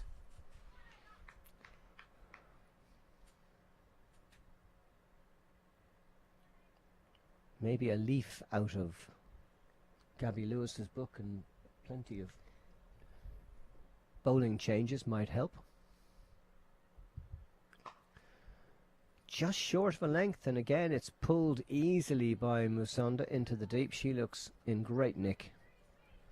153 runs at an average of 51 coming into this match. She moves to 12. Lewis is on 13, and after 3 it's 26 for no wicket. Again, excellent, just manipulating the bowlers by moving in her crease and rocking back straight onto those shorter. They missed their length even by a few inches here. She's recognising straight away, and she's back and able to open up that leg side.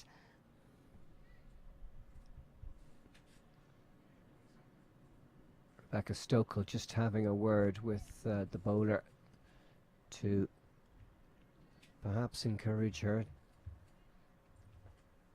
She's gone into slip, Stokel.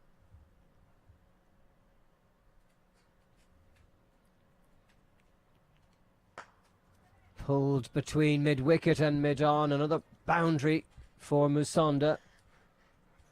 She looks a class above, you'd have to say. That is an excellent shot. Again, Lulu just missing her length slightly, and Musonda, as the ball bounces, is already on her back foot, picks the gap and rolls her wrist over the top to keep it down. Textbook. Such quick hands Mary Musonda has. Played straight to Ava Canning at mid-on, no run.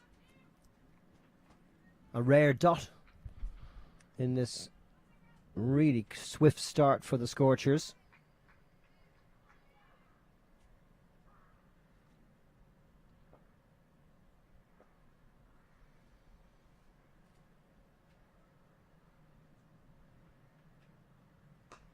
Wow, pulled away powerfully. Oh. Did that carry the boundary? 4 is the signal. It just bounced short of the rope.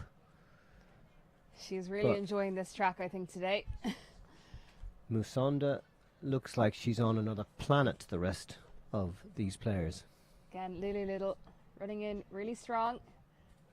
Sonda just deciding that that's where that ball is going to go. Picks it early and fully commits.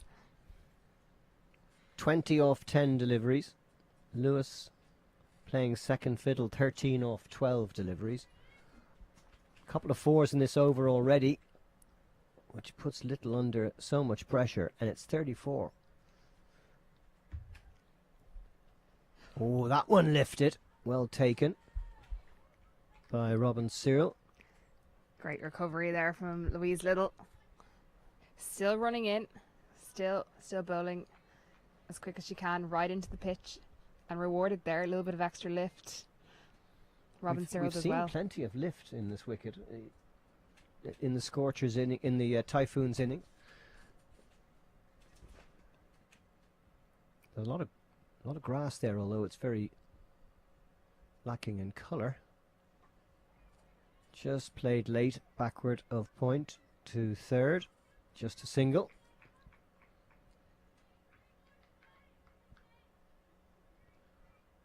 If they keep going at this rate, we're going to be on half time today, Hannah. This is relentless stuff. 3.5 overs, 35 runs.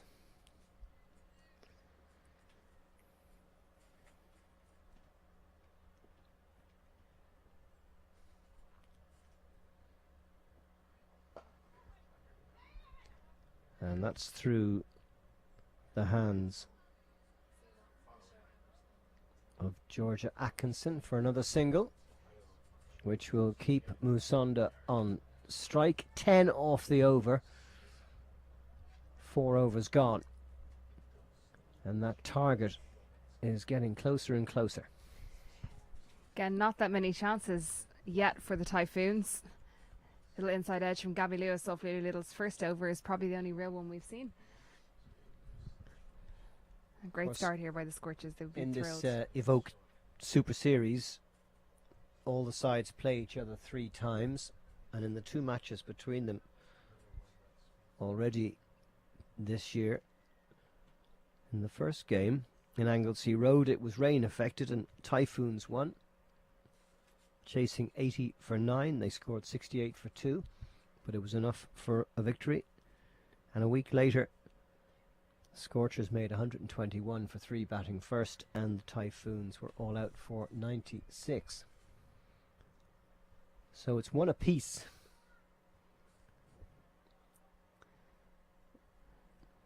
But you'd have to say Typhoons looking for a bit of a miracle, and they've turned to Laura Delaney to try and find that.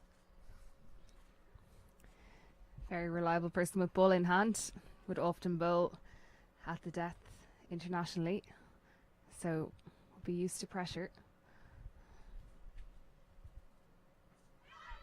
That's a lovely ball, and it was right on the spot. Azam Ali Beg not convinced that that was going to hit the stumps.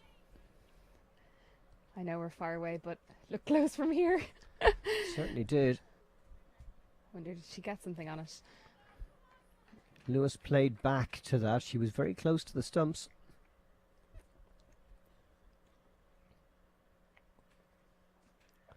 That's a shorter delivery, and it's hoisted away over backward square leg for a boundary. Well, that's how you answer a close LBW escape. Boundary off the next delivery. Again, Gabby Lewis, someone who spots the length very quickly. Sees this is a little bit shorter. I think Laura Delaney's actually tried one of her slower balls there. Tried to cut that. Gabby recognises it and straight away punishes her through the left leg side. She doesn't have a square leg out. She's got square leg and 45 both in the ring. That was a good ball. Seemed to turn a little. Lewis just with a nice steady defensive stroke. Lewis 18 off 16 deliveries. And she's found the gap there. Canning coming across to cover, but they'll get a couple. That'll move Lewis to 20. The score to 42 for no wicket. What a start for the Scorchers. It's the start that we've been hoping for. Gabby Lewis and Masonda, both very, very dangerous batters if you let them get going. 21 off 12 and 20 off 17. Short and wide and cracked away. Brilliantly fielded, was it? No, it got through Canning's dive. Unfortunately for Typhoons, it's another boundary. It's here again. Gabby just reading it slightly wider and just punching that through off her back foot.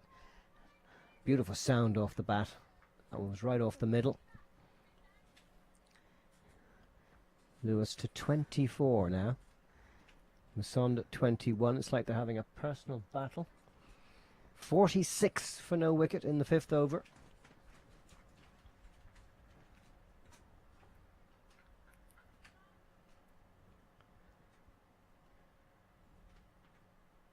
Delaney tossing it up nicely and no run to mid-on. So 10 off the first Delaney over. There doesn't seem to be any stem to this run flow. 46 after 5. That target almost halfway there. We'll see. We'll need to see something from the Typhoons here. And as I say that, I see Rebecca Stokel giving the ball to Freya Sargent.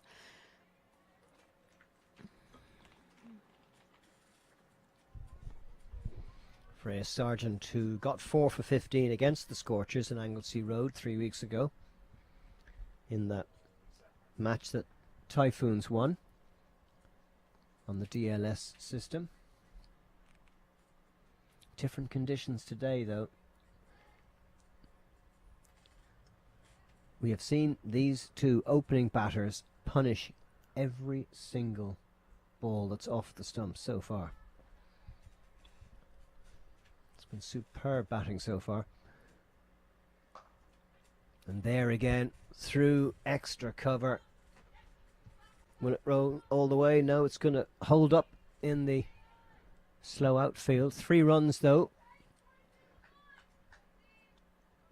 49 for no wicket now.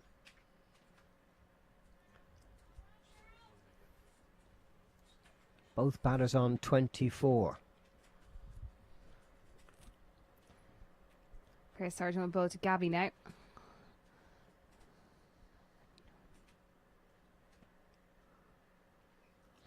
That was a better delivery. Came up off a length. Another bit of a lift there. Found a spot. There are a couple of spots on this wicket that the ball really gets up off a length. I think that's ended up hitting Gabby Lewis in the ribs. Oh, that was down the leg side. It's pulled away for another boundary, and the 50 comes up after just 5 overs and 3 deliveries. Extraordinary scoring rate by the Scorchers. Just pulling it slightly down leg side, and again Gabby doesn't need a second invitation at that. Straight onto it, pulling it into the gap at fine leg. There's the comparison. 36 for 1 against 53 for no wicket. Straight to mid-wicket where Stokel is the fielder.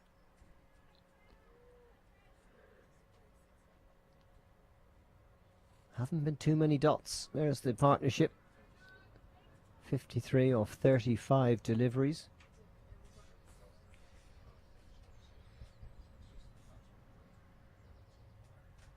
Change in the field here. Stokel going out into the deep at square leg.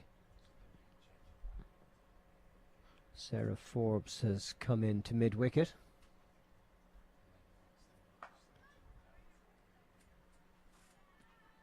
Straight to Canning for no run.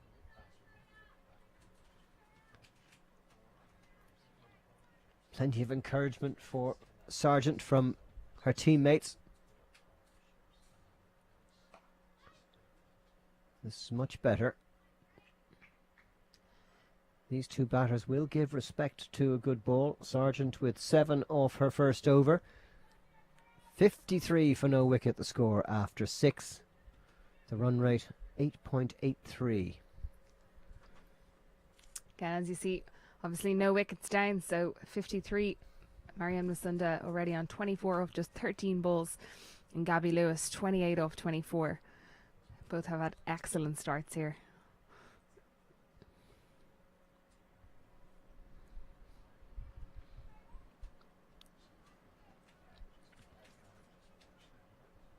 Still in the power play. Or is it just over now? Is that the 6th over? Yeah, 6 overs gone. Yeah. We're now in the situation where Typhoons can put more fielders out, but really it's wickets they need. Trying to slow down the run rate is not going to be enough today. They badly need to break up this partnership. Good delivery from Delaney.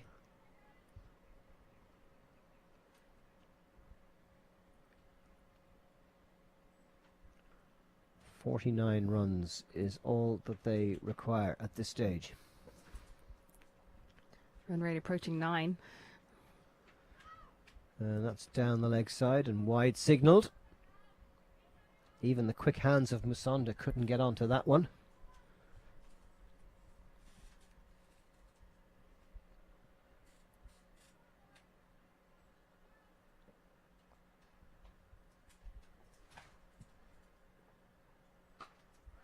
A little bit short, but it's straight to the fielder in the covers, Ava Canning.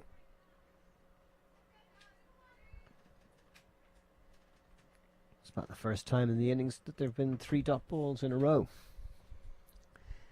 Laura Delaney has definitely found her length again. Another one of those consistent bowlers.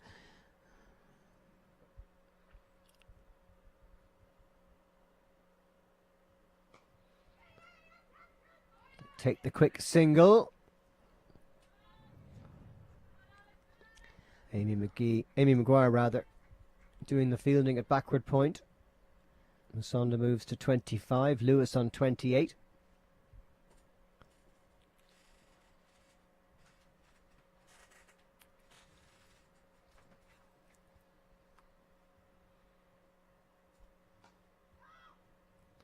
That one kept a little bit low. There's certainly variable bounce. Some encouragement for the bowlers. We've seen balls on the same length keep low and rise sharply. It doesn't seem to affect these batters. Seem to be picking it very, very well.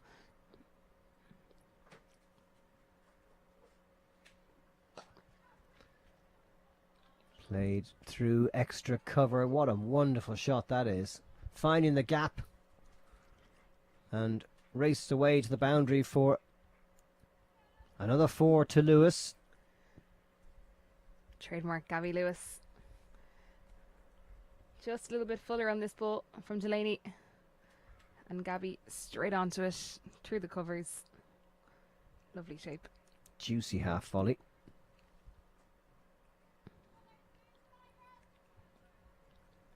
Lewis on 32, Musonda on 25.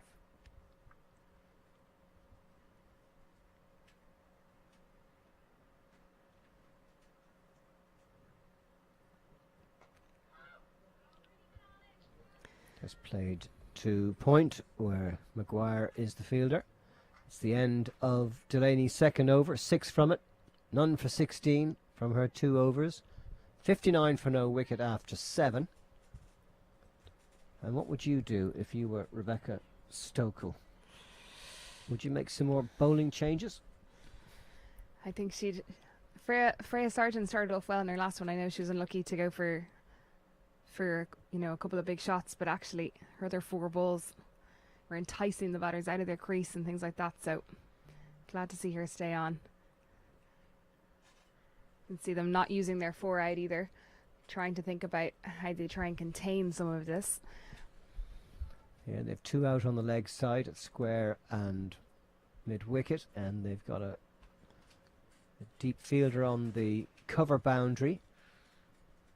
They've just brought in an extra fielder at backward square leg, 45 degrees. So 2 in, 2 out on the leg side, 5 on the off. And that's pulled away to Canning at backward square leg for a single.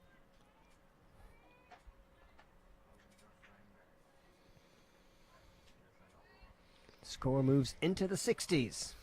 You know, they've put some of their best fielders into those catching positions and hoping. That one was well wide, but it was latched onto by Lewis, who's pulled it fine for another boundary to take her to 36 and the score to 64. This is the kind of batting we haven't seen from Lewis in this series. Her best innings of the Evoke Super 20 Trophy campaign. Again, mixing it up well, knowing that they've got time. So, you know, where there is a good ball, she's just defending it, waiting for it to pounce on something a little bit shorter, a little bit wider. When you make a start like this, you have that luxury. One for Lewis down the ground, takes her to 37.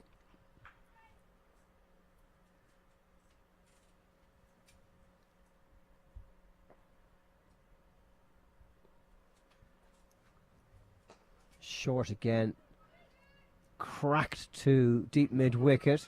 The misfield encouraged Lewis to go for the second. 2 to Musonda, she goes to 28.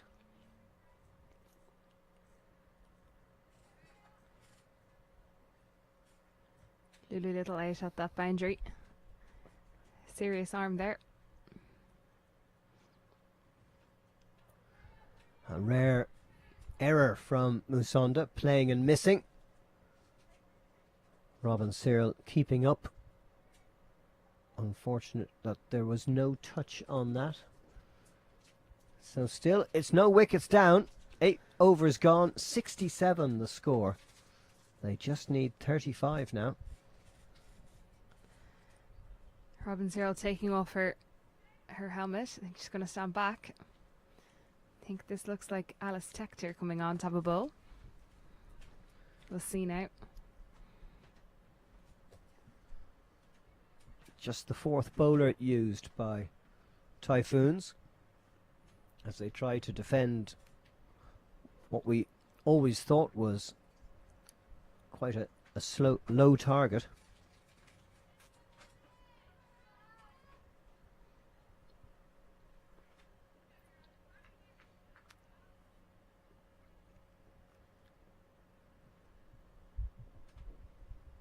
So Lewis on strike.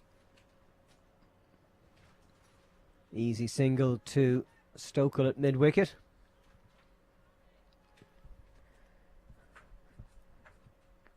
Good start from Alice Tector there. Right on her line and length, straight up. Some of these younger bowlers, it might take them a few to get into it.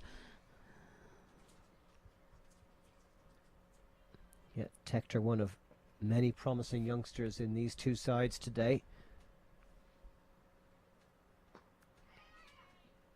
Again, mid-wicket is providing a single every time for the Scorchers.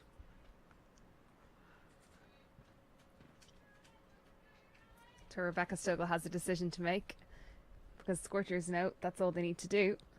Big gap between backward square leg and mid-wicket. And Lewis paying respect to Tector's accuracy there.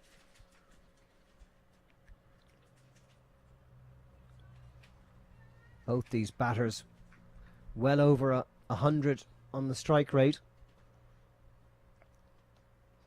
Scorchers over 8 and over so far.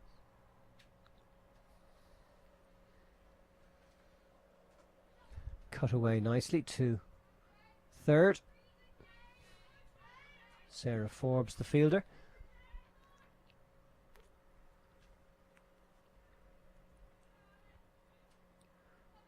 You wonder what the Typhoons can do. It's a demoralising situation for them. 70 for no wicket, chasing 102.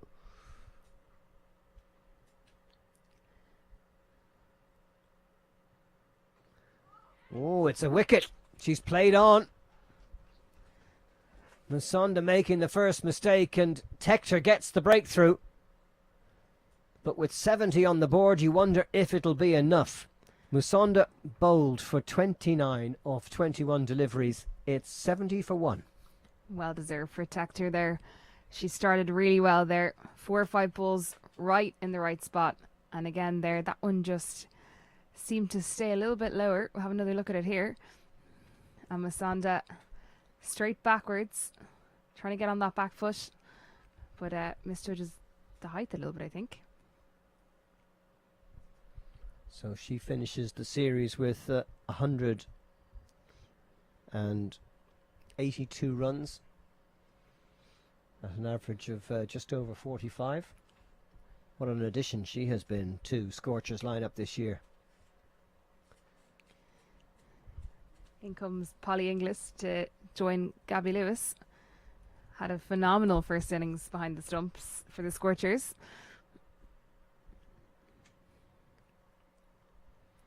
Polly Inglis, 26-year-old New Zealander. Top quality wicket-keeping batter, and she's coming in to join Lewis, who's on fire. Scorchers heading relentlessly, you would think, towards the target of 102. Typhoons could just get Lewis out and have a couple of new batters at the crease. It could just give them a little bit of hope.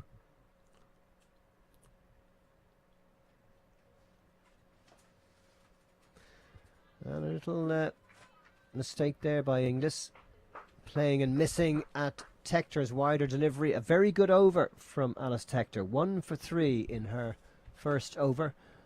An important breakthrough from a young player with a great future. Lewis 39 not out. Inglis on 0. It's 70 for 1 after 9.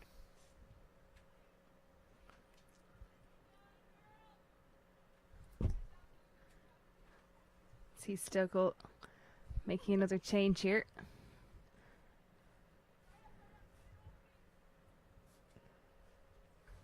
Sargent has been taken off. Georgia Atkinson looks like she's going to have a bowl.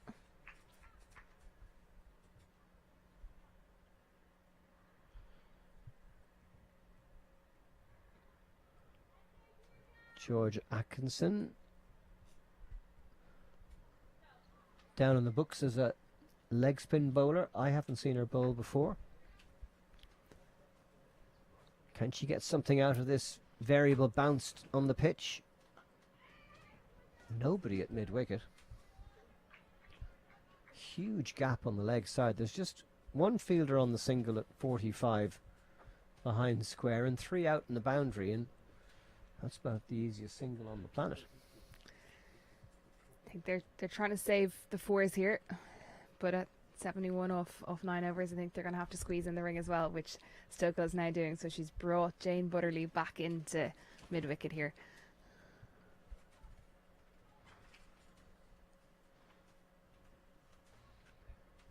And she's also brought, is that Tector, to backward square leg inside the circle.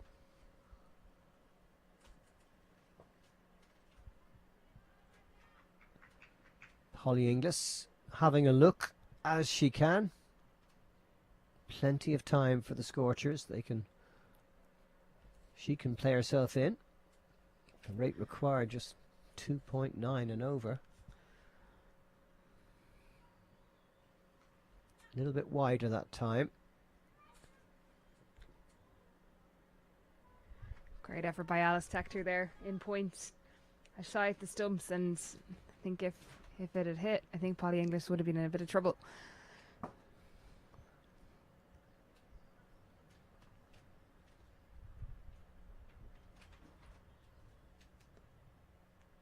Just 3 out for Atkinson, and that was a nicely flighted delivery.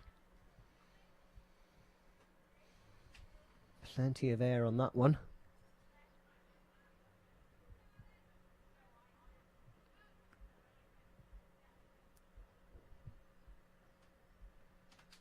This is the wicket they need. But that was short and pulled away by Lewis. Canning fielded it superbly at backward square leg. Great arm, great ground fielding. Just a single for Lewis.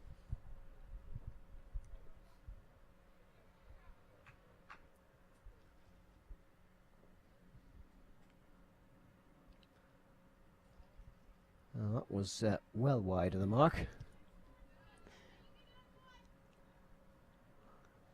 Lost your radar there a little bit, I think. Inglis not tempted to go for it.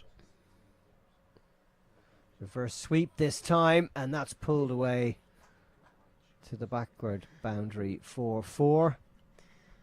Inglis goes to 5. The score to 78 for 1. 10 overs gone, halfway through the run chase, but a lot more than halfway towards the total. Brilliant reverse sweep there. Reads it early. Knows on the right line of length for her, and straight in on her knee. No fielders there. Well, there's the card. Musonda out for 29, bowled by Tector in her first over. Lewis looking very good today, 41 off 36 deliveries. Inglis just joined her, and now it's Tector to continue for Typhoons. And that was a good ball coming back at Lewis, who turned it on the leg side for a single. Excellent start again here from Alice Tector in this over. Looked to nip in a little bit at Lewis there. Did well to keep that out. Really good test for Tector. One good thing you could say for her is she's got nothing to lose. She might as well have a go. But she looks like she's a good bowler. Nice action. And a bit of lift there outside the off stump, inducing the stroke from Inglis. Very good from Tector. Inglis on just 5, yet to play herself in. They need just 23 to win.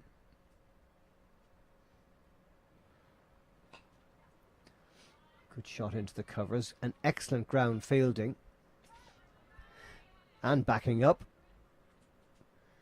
Lulu Just a single. Will be thrilled that Freya Sargent had made her way around past Robin Cyril there. Excellent pickup. Throw a little past Robin there.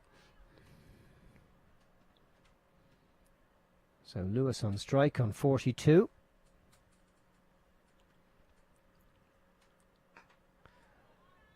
And just turn quietly to the leg side. Another lifting delivery from Tector.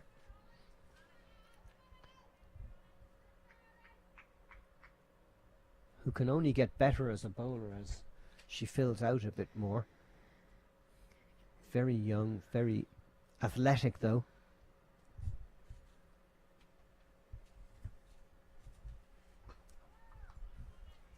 Straight to cover to Canning. No run. Tector has certainly stemmed the flow of runs here. Best bowler we've seen so far. Yeah, she is certainly playing a role for the Typhoons here. She'll be looking for another breakthrough. Pitched up nicely. And forcing Lewis to play it back to mid-off. And a second good over from Tector, who's got 1 for 5 off 2. 80 for 1, the score. 11 overs gone.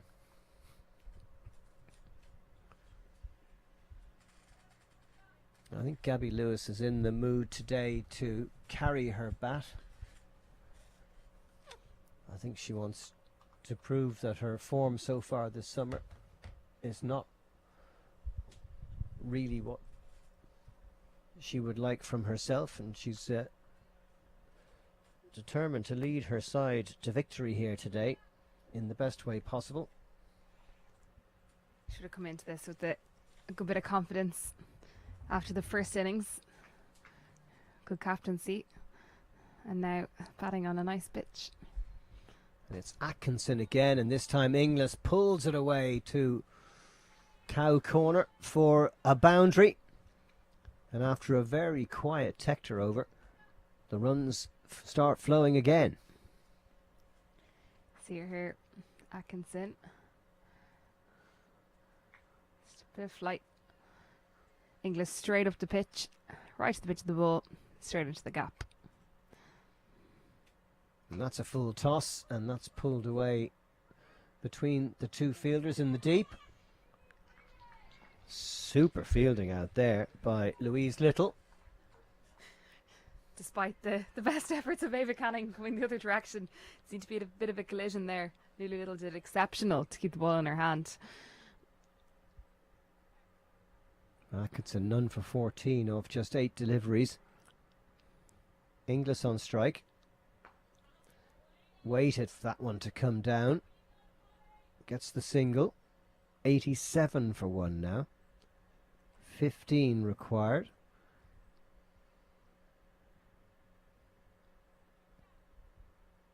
Lewis on 42 will be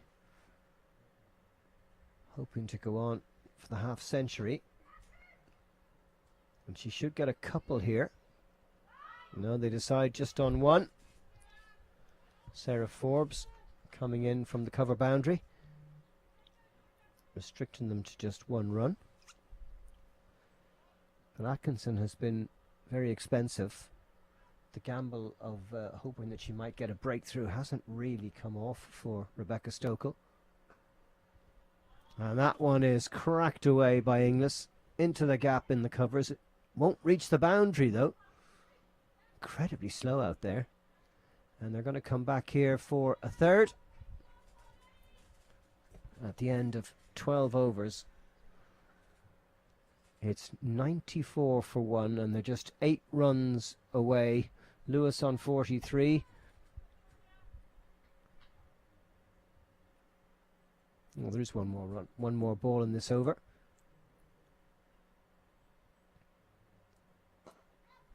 Straight down the ground for a single. We'll keep Lewis on strike. She goes to 44. The score to 92 for 1. 12 overs gone.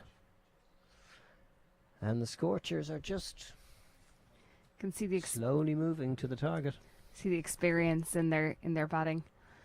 First with Gabby Lewis and Marianne Masonda, but then also Polly Inglis coming in, knowing just punish the bad ball and just get Lewis back on strike. She's done that excellently. You can see they've very disciplined in their plans. So there's the batting so far. So Marianne Masonda 29 of 21, and then Gabby Lewis currently on 44 of 42, and Polly Inglis 16 of 10. Both still at the crease here for the Scorchers as Alice Tector comes back in again. Tector's third over, and she's still causing problems, even for somebody as good as Gabby Lewis, who's on the cusp of a half century. Yeah, very impressed so far. Great control of her line and length.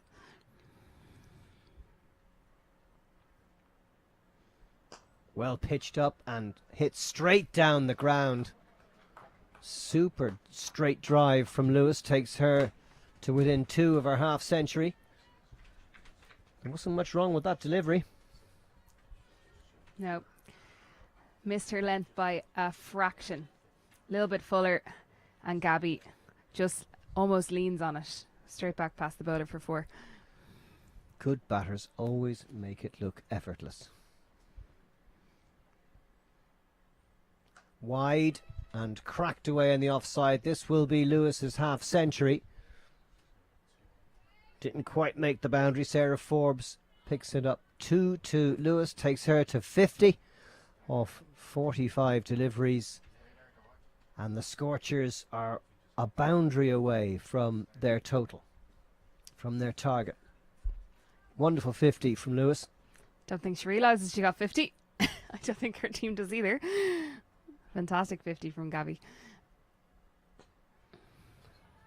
And straight back down to Tector,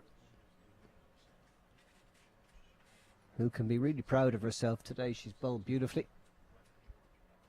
in a very difficult situation, coming on with the game more or less lost.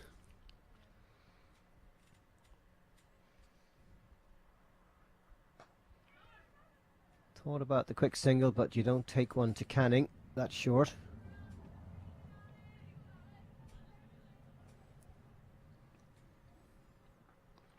One ball to go here from Aztec. Their third over.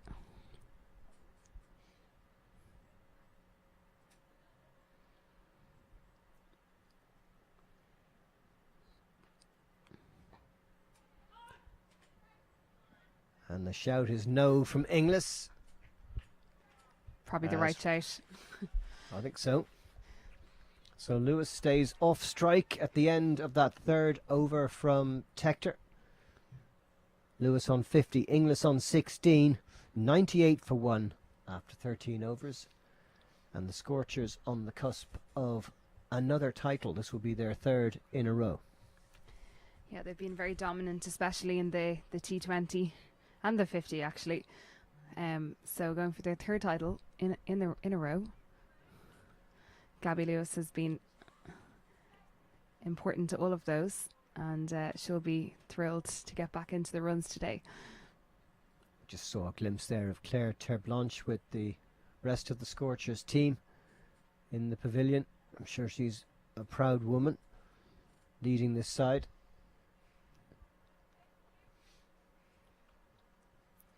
Scorchers heading for their fourth victory in 6 matches in this series. Typhoons had to win today if they were to wrest the title from the Scorchers, but they just haven't had enough runs with the bat or enough wickets with the ball. So it's Laura Delaney coming on from the pavilion end. And that beat everybody, and that could be the winning runs. It's gone past wicketkeeper Cyril and all the way to the boundary for 4-leg buys, and in quite anticlimactic fashion, you'd have to say. Scorchers have reached their total of 102 for 1 after 1 ball of the 14th over. A fine unbeaten 50 by Gabby Lewis, and backed up well by Polly Inglis, who got a quick 16. We always thought that the Typhoons would need a lot more runs, and it has proved that way. Gabby Lewis and Mariam Masanda just took the impetus right from the start, and this Scorchers innings never let the Typhoons bowlers settle, took them on right from ball 1, and I suppose provided a little bit of freedom and in the middle overs for them just to take the pedal off a little bit. But again, here you'll see Polly Inglis trying to get a bat on that. Unfortunately, leg buys to finish a great game. Yeah, terrific performance by the Scorchers, and great too for the Typhoons to come into this final match with a chance to win the title. Both sides knew it was win or bust today, and the Typhoons had the luck of winning the toss, decided to bat, but they probably know themselves they didn't get enough runs at the start, and although they made quite a good start, but they certainly didn't get enough runs to cause any problems for the Scorchers. And their captain Gabby Lewis has her best innings of the summer so far. The presentation ceremony coming up shortly for this Evoke Super 20 trophy. Championship for 20 overs that was introduced just a few years ago. Typhoons won the first one. Scorchers have now won 3 in a row. Does that mean they get to keep the trophy? I doubt it somehow. But here's how it went today. So Typhoons, Robin Cyril, 25 top score. Some great batting in the middle by Delaney, Stokel and Forbes. But unfortunately Stokel ran out of partners and they finished on 101 all out. Terrific bowling, you'd have to say. The partnerships there, a couple of good ones between Cyril and Little and between Delaney and Stokel. But apart from that, well, they crumbled at the death, unfortunately. Just never got enough runs in the bottom half of the order. And there's the bowling. Pick of the bunch. Sophia McMahon with 3 for 9. Amy Maguire with 3 for 20. And a wicket each for Little, McNulty and McGee.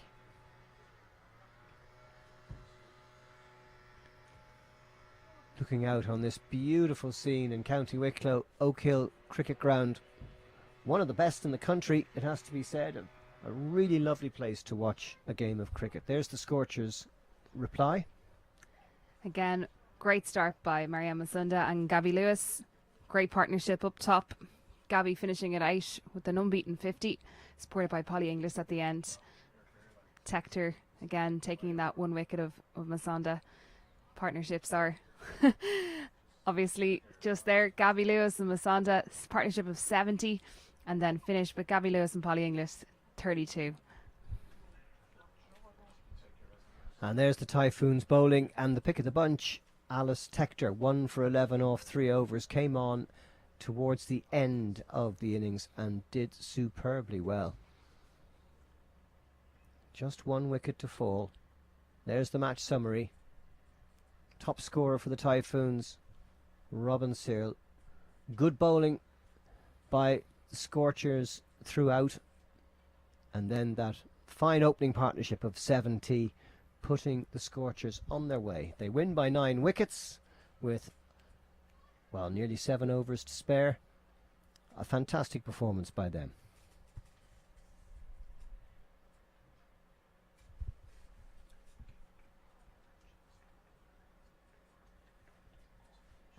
And tomorrow we will be starting a new adventure. It's the men's T20 series starting in the Mardyke in Cork. 3 days, a festival of cricket there for anybody in Cork or surrounding areas who'd like to come out and see some top quality interprovincial men's cricket.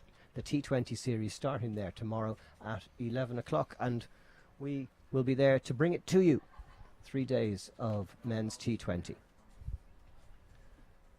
So a wonderful win for the Scorchers by 9 wickets as we end the women's T20 Evoke Super Championship Series. And a great day for Gabby Lewis and her team.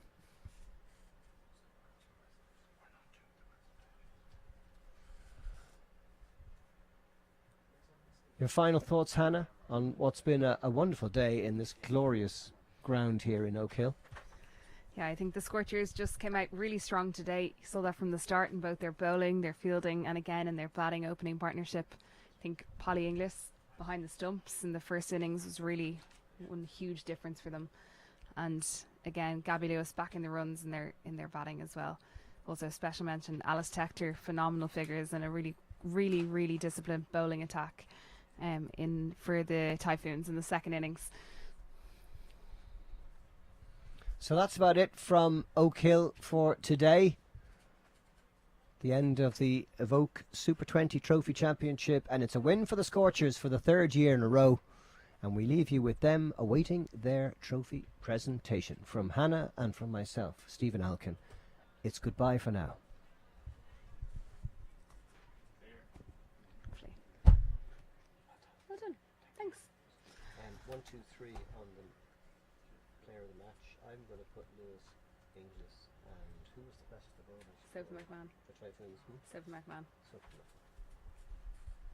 I No? Well, don't know. what do you want to go with? I don't know. I think Inglis was.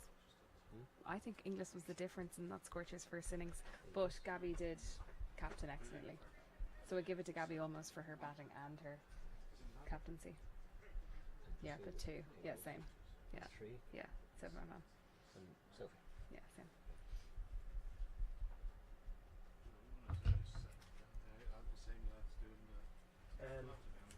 Dave, do we give you the 1, 2, 3 or do we give it to Heatley? No, give it to Chris. Don't give it to Here, I'll give it to Chris. Give it to I'll tell it. It's the same. Oh, right. I'll give the same to Chris because it's the Okay, same for both same. of us. Lewis, Inglis. Where is Chris? Where is Chris? Dunno. Do we need to do an interview? We're doing a player of the match, yeah.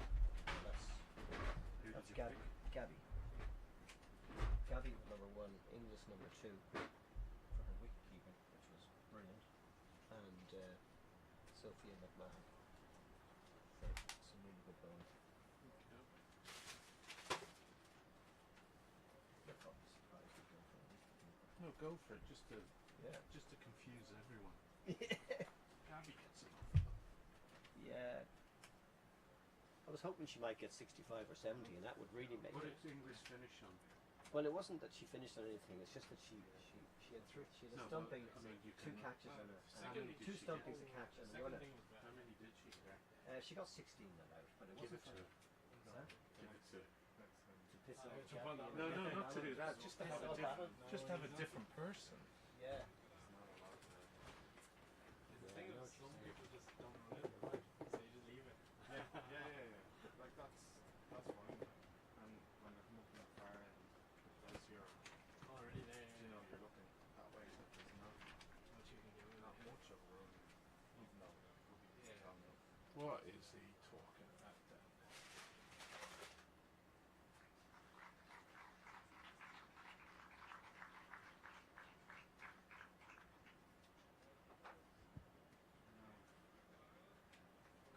Reflected interest there. And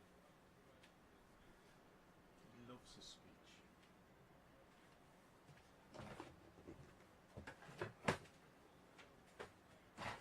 I'd love to have comms on, and I could say, "You love his speech." Just talk to him while he's talking.